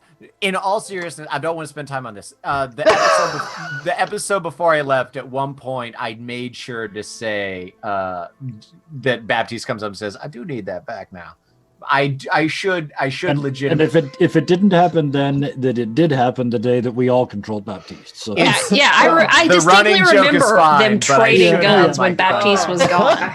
I had a whole thing I wanted. To do. Well, Fine. If you got a thing to give me, got my gun back, I'm happy to do the role play. Well, I'm then always here. up for a little role play. Well, let's say it didn't happen for funsies, and after he's done talking to Alice, I just kind of sneak up, Ah! yeah. and you He drops it. and you feel me, like I'm like reaching up, and I'm trying. Fresh. I'm trying to go for your holster, and I've got the other gun in my other hand, but you feel my hand like go like right on the inside of your thigh a little bit. I mean that you're going. I just want to make sure that I understand the person who you understood to be an incredibly deadly fast draw marksman, but now is younger and has impulse control problems. You are reaching for my holster. I just want to give you a yes or no statement before I make a roll. Yes, I'm reaching for what is my gun with your gun in hand. As he has his head turned the other way, talking to Alice. I assume y'all are like wrapping up, and I just kind of sneaking by, and I've got a grin on my face. I'm just like, Let's see how well this works. Wow, that part didn't go well. That was what you rolled, Jet? yeah, that This? was a 1. Okay, yep, That's why I groped him. 1 against a 6. yep. So you can get a hold of your gun, and without looking away from the conversation, the very end of the conversation, you grab his gun. This way, if I may, Marshal Kevin, Oh, you yes. grab his gun. You hear, "I was sent here to shoot Jet." You hear the cocking of the other gun, and you see, without looking away, he's got it like this pointed at you. Still talking. I love when the dice tell a story. Yep. and Alice kind of Alice leans over, and because I imagine it's so bad that even Alice can see him like Jet like It's flailing so around bad or even something. Allie's like, "You deserve that one." And Alice kind of leans over and she says, "It looks like you may have your chance." What gun is this? The other, well, if you're reaching for your gun, I'm trying to get my gun and put your ghost. I am pointing the other ghost pistol at you. Yeah. Cocked, locked, and ready to rock. Ah, Yeah, it's a horrible phrase. I can't do that then with that. I mean, at this point, I assume you've actually grabbed your gun. Yeah, I assume I he- have he's my standing gun, with but I his- still have your gun too, so it's kind of like The incredibly You know, at a certain awkward point, moment. Just Jet, I'm just kind of holding it like take yours and put his in the holster and put yours back in your holster. Is that? he quick drew on me, Yep. and I'll make a guts check if I have to, but I'm not intimidated by it because I'm not scared to be shot by him. No, I wouldn't suggest that you were. No, All right, you just so- got caught. You just got. Granted- Oh yeah, absolutely well caught I was red-handed. grinning coming up. I honestly I don't didn't do you're that. not? Because didn't the ghost steal one work? ghost, we'd never, I don't know, ghost steel will work on me. If it's Well, I got yelled at a lot because apparently I quote unquote shot you. hey, take that up with my, I guess, older sister, younger sister, I don't know, some kind It's of the hard-hitting role play you're here to see, folks. That's right. So yeah, that's just there was a grin on my face, and now it's kind of a confused grin. And when you turn back, I just kind of cock my head, not even thinking about it, and I'm just holding that. And I guess take it. Yep. I was just trying to see where Baptiste's head at, and this turned into like a whole thing. So once that gets straightened away, and you guys 20 miles on heading- horseback, we're there. yeah. Just as Okay. you guys crest the hill, Ellie and Jet. Yeah, Ellie, you wanted to say something? Yeah, just while those three are doing their shenanigans. Yep. Ellie's gonna just settle up next to Lucius, and she's just gonna say, "How does it feel?" To let it all out. Absolutely liberating.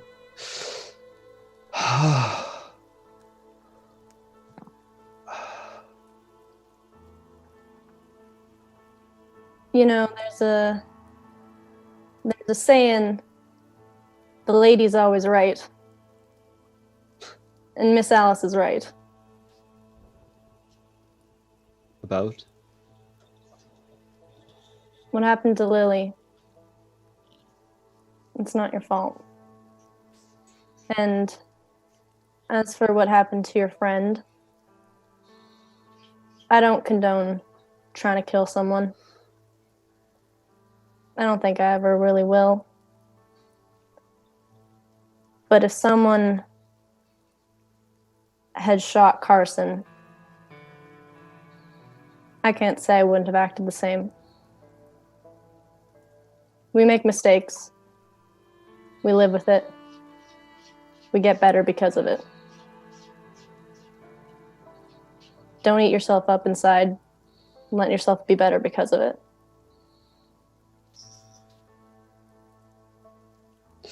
Oh, given the circumstances, I don't know what's going to happen next. But I had finally finished my last project. I don't know if you'll accept this, but I've been wanting to give you this for a long time. And I hand her a brooch, a violet brooch with a violet lotus on it. Stick, it's like a hair stick piece, and it's made from ghost steel. My mother always told me, you give someone a lotus when you admire someone. And I've always admired you the most, just to see that through the darkness and all of the crap that I've gone through. I always find that silver lining, and I've always appreciated that the most.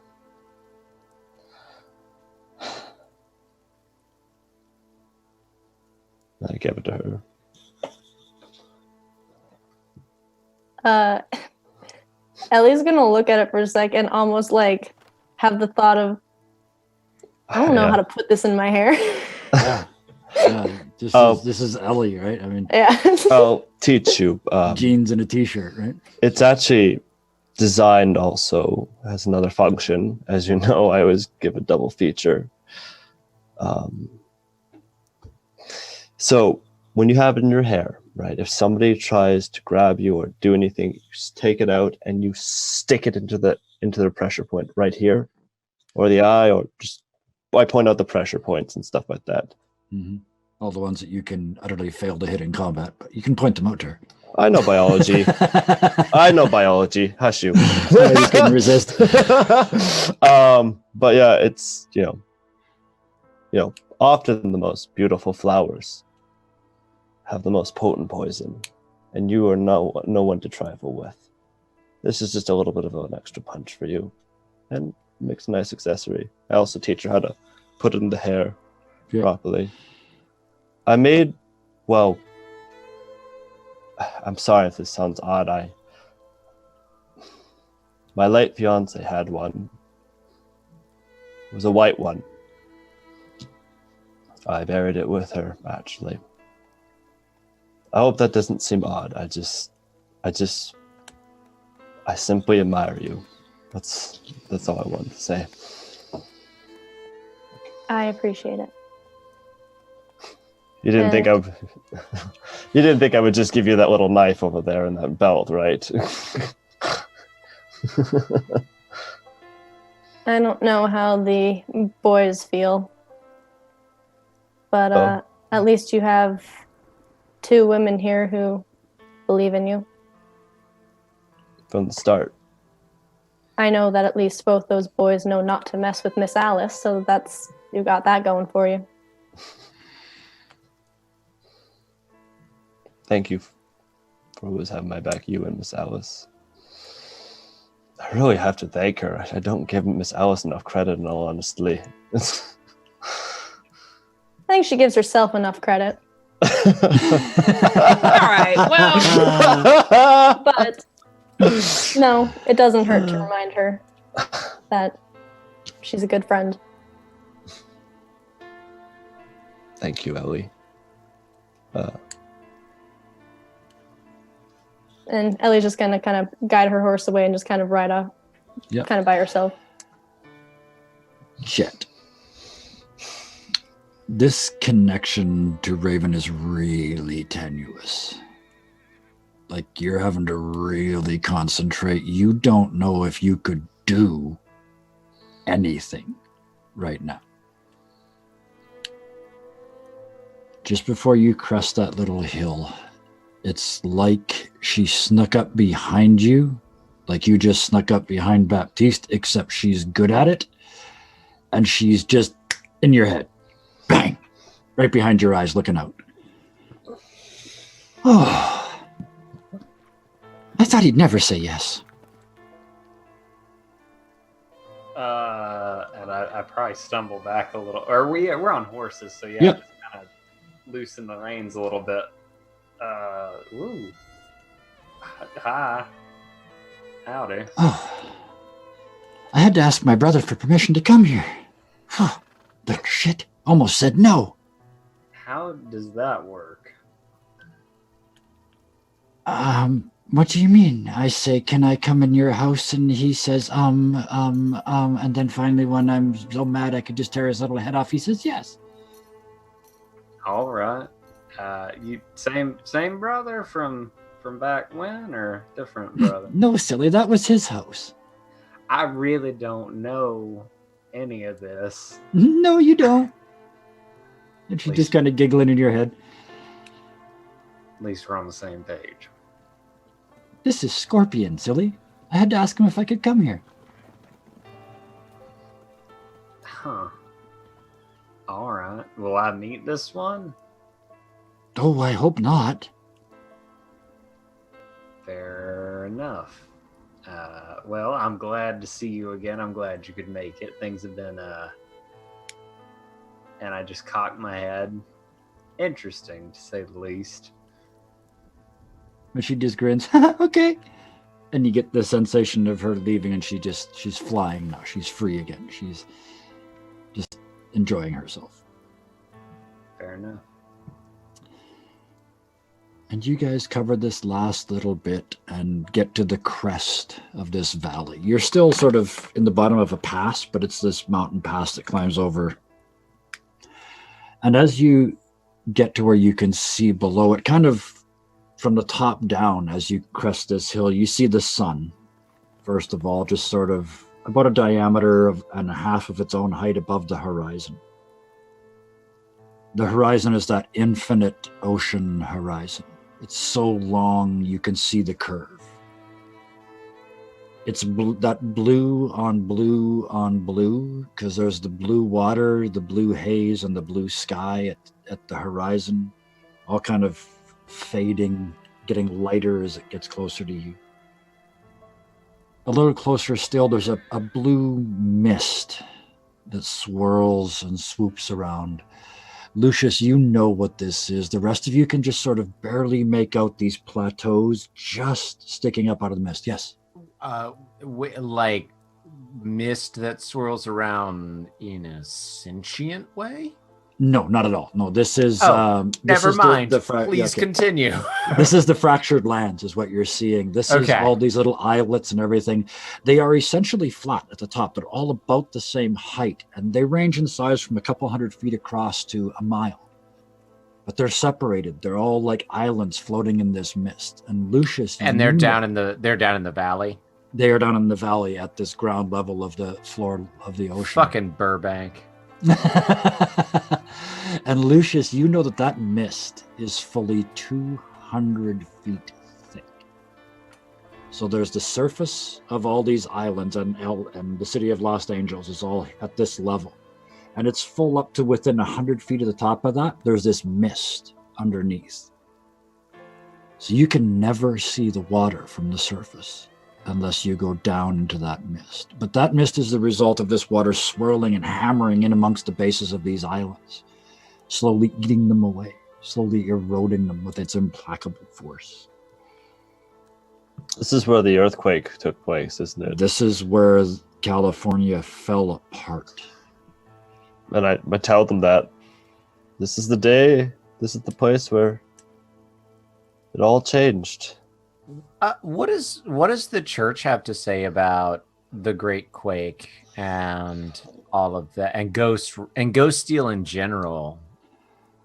It is. There is some variance in response, of course, amongst the church, all the way from it's just part of nature and God's way to it was a punishment for sins.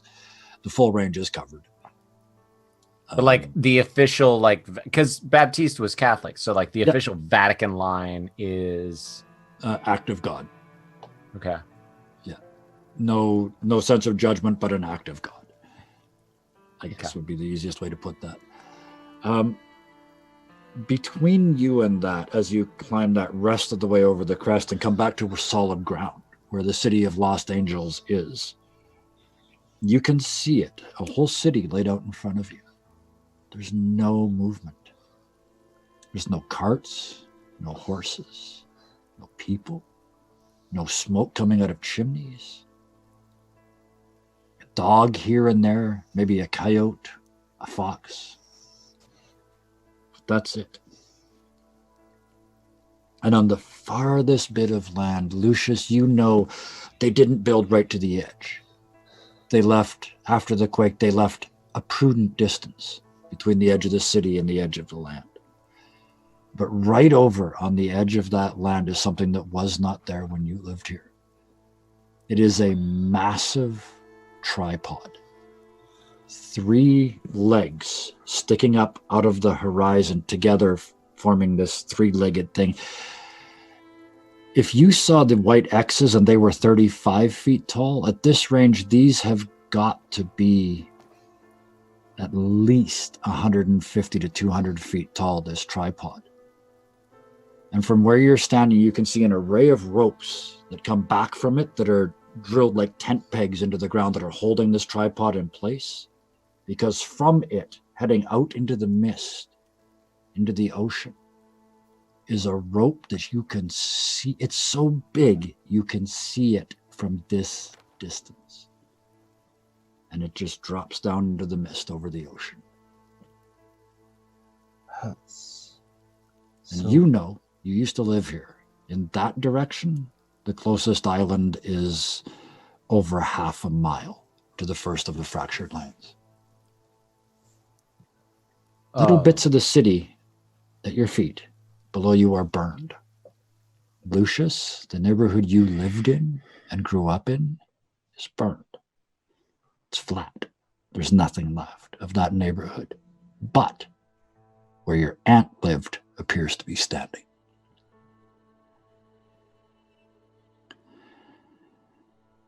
The city is empty. Lucius, do you know? Is this how it was when you left? No. No. This is all wrong. This is where I lived.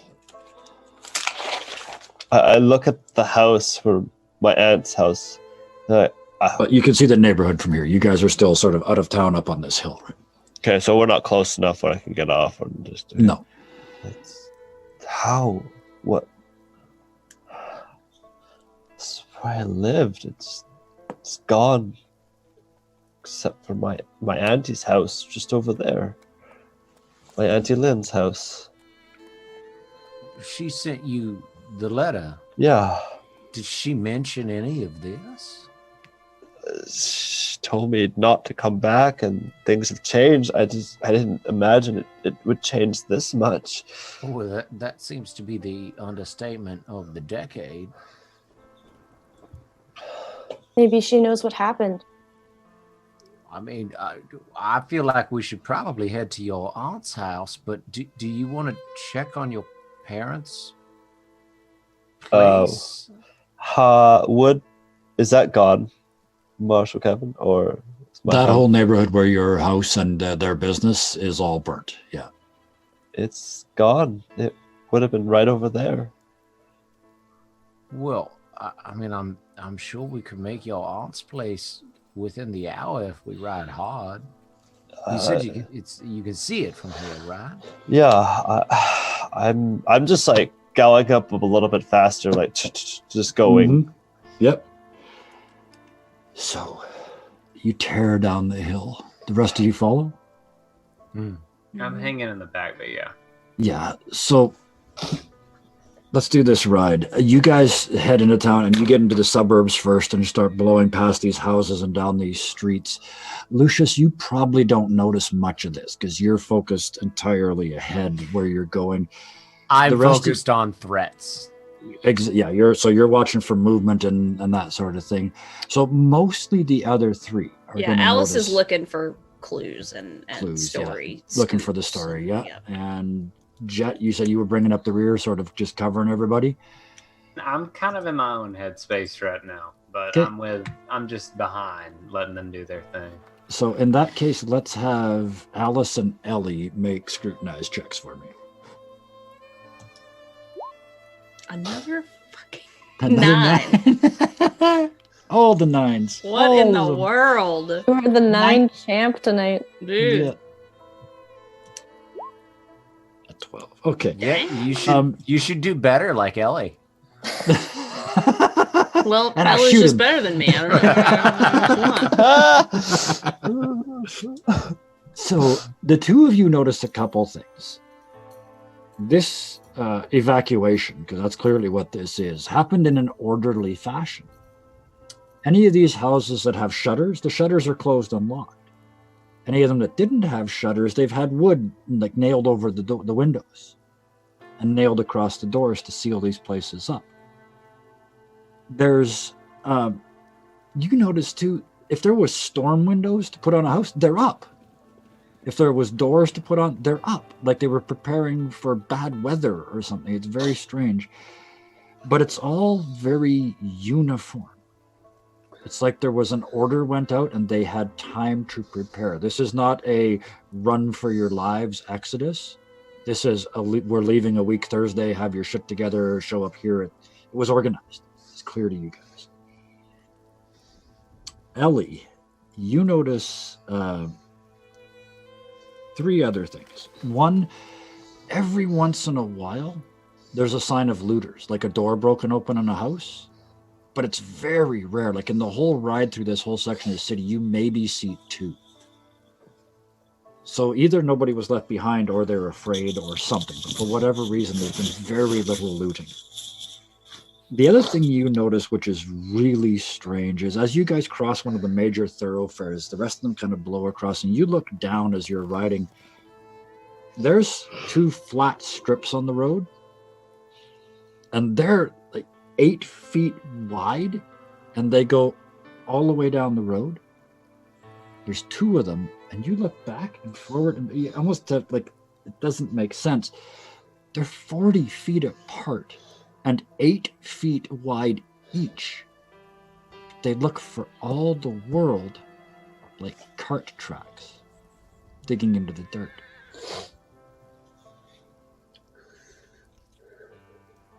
I'm gonna point that out to Miss Alice as we're riding, because the other three seem kind of distracted. And you guys sort of look up and down the street, and now that you're looking, there's a place up the road a little bit where the road was quite moist and muddy at some point. It's rained recently. And there, these two tracks are even more obvious because they're sunk into the mud down like 18 inches. I can't be the only one that thinks that's odd. What in the world is that big? I don't know. And what was on it or in it? Well, I know if you look around, I've been to a lot of shady neighborhoods before in my life, and there's one thing you can be certain: if there's no people around to stop you, you break in and you steal stuff. But whatever's around here, people aren't really willing to risk it.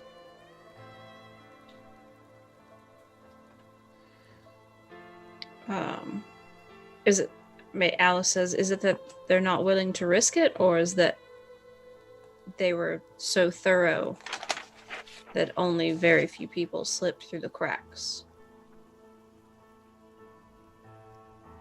I don't know. Lucius, you get to your aunt's house, off the horse, across the yard. You don't even realize you're rushing. Yeah. But you're rushing. I'm on his tail. Yeah. You don't even think. You're under the house plant on the deck, grab the key that you know is there, unlock the door, and through and into the living room. It's just like Auntie Lynn is the first thing. Like, Auntie Lynn. And it just I echoes back that empty house sound. I say it in our native tongue, like in Cantonese. Mm-hmm. It's like, Auntie, where are you? Nothing. You get that little soft echo back that tells you that there's nobody here. You look around. It's spotless, like she always kept it. Everything has a place and everything is in its place. Roll a scrutinize for me. Should have put my points in scrutinize. That's plenty. That's That's plenty. Except for one thing. Her knitting basket.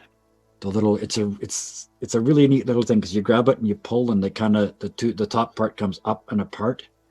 And there's two little containers there and then a little thing in the middle. You built this for her. Because she had all her stuff just in a basket. And you built this. But it's not where it's supposed to be. Because it's supposed to be right here. Just to the right of her rocking chair. Where she does her knitting. But it's on the left side instead. I inspect the thing I made for my auntie first. Yeah, you open it up and you're looking in. There's nothing. You kind of driven. You got to put it back, right? It's got to go where it's supposed to go. And as you put your hands underneath, you feel the crinkle of paper. I open it. You pull it out, and it's been held under there with just a pin, like a little sewing pin. This piece of paper that's attached to the bottom of this basket. And you open it up, and you recognize right away your aunt was a very proper lady. This is parchment. The calligraphy is so good it looks like a monk spent a month doing it, but you know that's just her, right? That's who she is. And it says, "Son of my sister, I mustn't use your name lest they find this. You will find this hard to believe, but your family has been swept up in what I can only call a religious euphoria. I must have you know they were amongst the ones who went willingly. They followed without coercion. They did not coerce others. They are not that compliant to this despot. But they told me that they would turn me in if I did not come willingly. This is how things get done here now. And go we will, wherever we are told. For those as committed as your immediate family, watch us and report any failures in worship, behavior, or compliance. Such failures are fatally punished. Run, Lucius. Flee. We who have gone on are lost. Save yourself. Begin again somewhere else. And it's just signed, your aunt. Because she doesn't want to leave names. I just grip it, and I'm just crying, and I just scream with, like, anger. And Baptiste, you're in the room. You see him grab this paper, read it, and scream. The rest of you are just coming up outside as you hear that. It's not... What's the emotion? It's rage, but it's not it's not we need to fight something. I know what I'm looking for. It's an impotent rage. It's the rage of somebody who can't do anything. Ellie's gonna, as soon as she hears it, she's gonna sprint into the house, and she's just gonna drop down next to him and just kind of hold him and let him cry or yell or whatever into her shoulder. Bastard. Am I close enough? Well, you said I was right next to him. You're right there. I'm gonna kneel down as well, and if Lucius will let me read the letter. Is it in Cantonese or is it in English? For the purposes of this, it's in English. Okay, that's fine. That's like, I just give it to Baptiste. And I kind of holding your shoulder. I'll say to you, the only comfort or solution I've ever been able to bring my friends is death. Do you want Father Grimm dead, Lucius? I don't know. Well, you have to make that choice, and I'm asking you to make it now. Do you want me to kill him?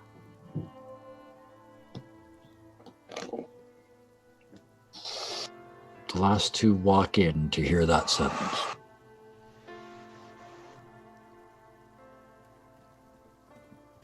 If that's okay, Baptiste. Yeah.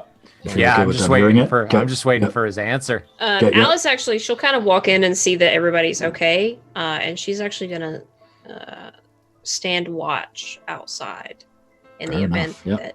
that there's somebody in the area. I also didn't walk in. I just wouldn't have. You just stayed outside. Okay, fair enough. And with that scene, with the two of you, one in the front yard and one at the door, only three of you inside. Can I have the answer? Yes. Can I have the answer? Yep. We're going to end with an answer. Okay. Oh, Lucius? What do you say? Wait. Your city's empty. Your family's gone.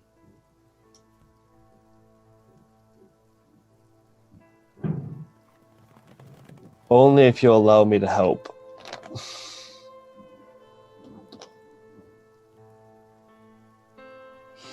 That man's got to go down. I can do that. I can do that for you. And with that vow, we will drop a curtain on tonight's events. That was, to be completely honest, this was supposed to be a transition episode that kind of got us off the road and into the city. I mean, it did that. I love you guys. You guys are amazing. Thank you.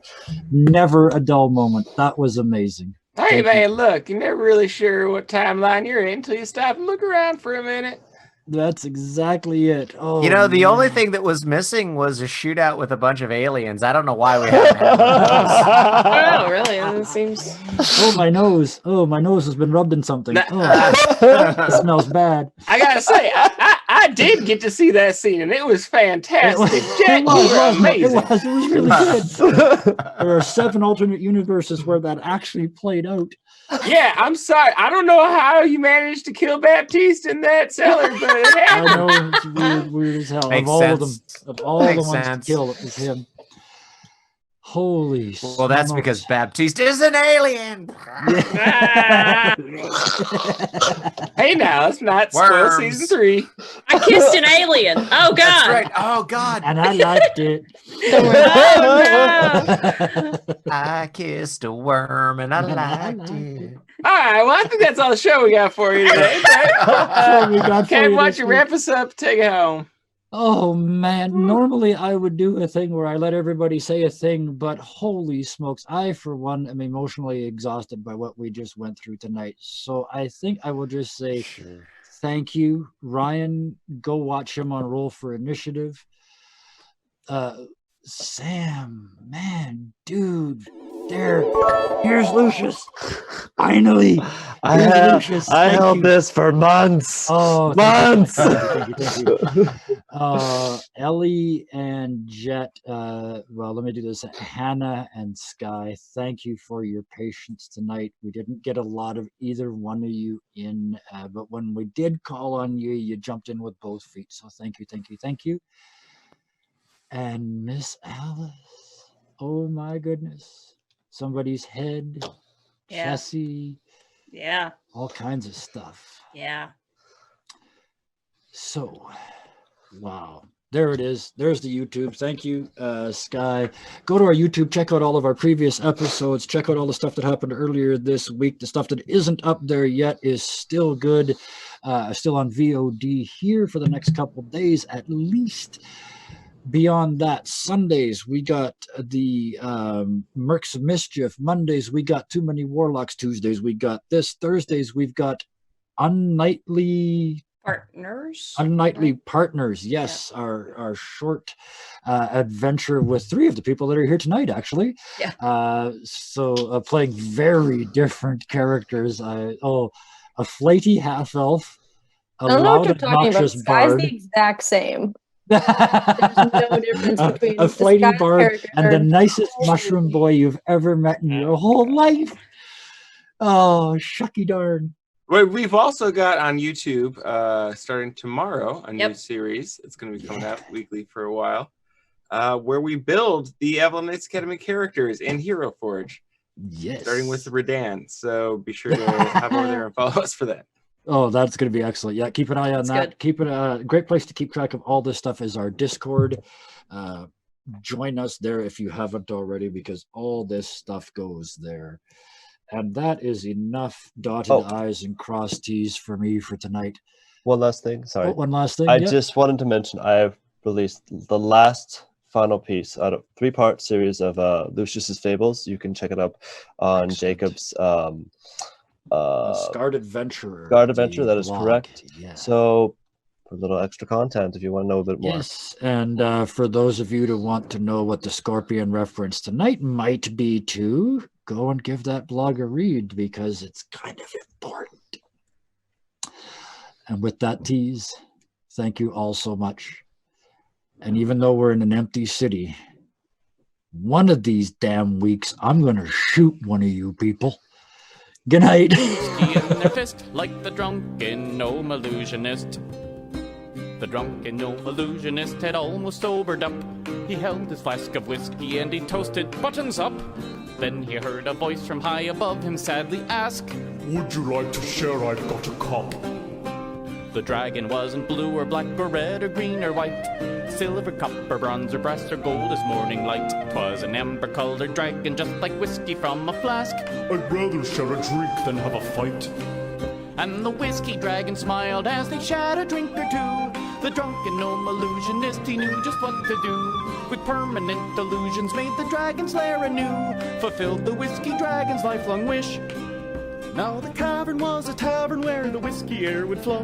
The dragon had a flagon and the town would always know that he had saved them with a little flask of whiskey in his fist. The drunken gnome illusionist. The drunken gnome illusionist.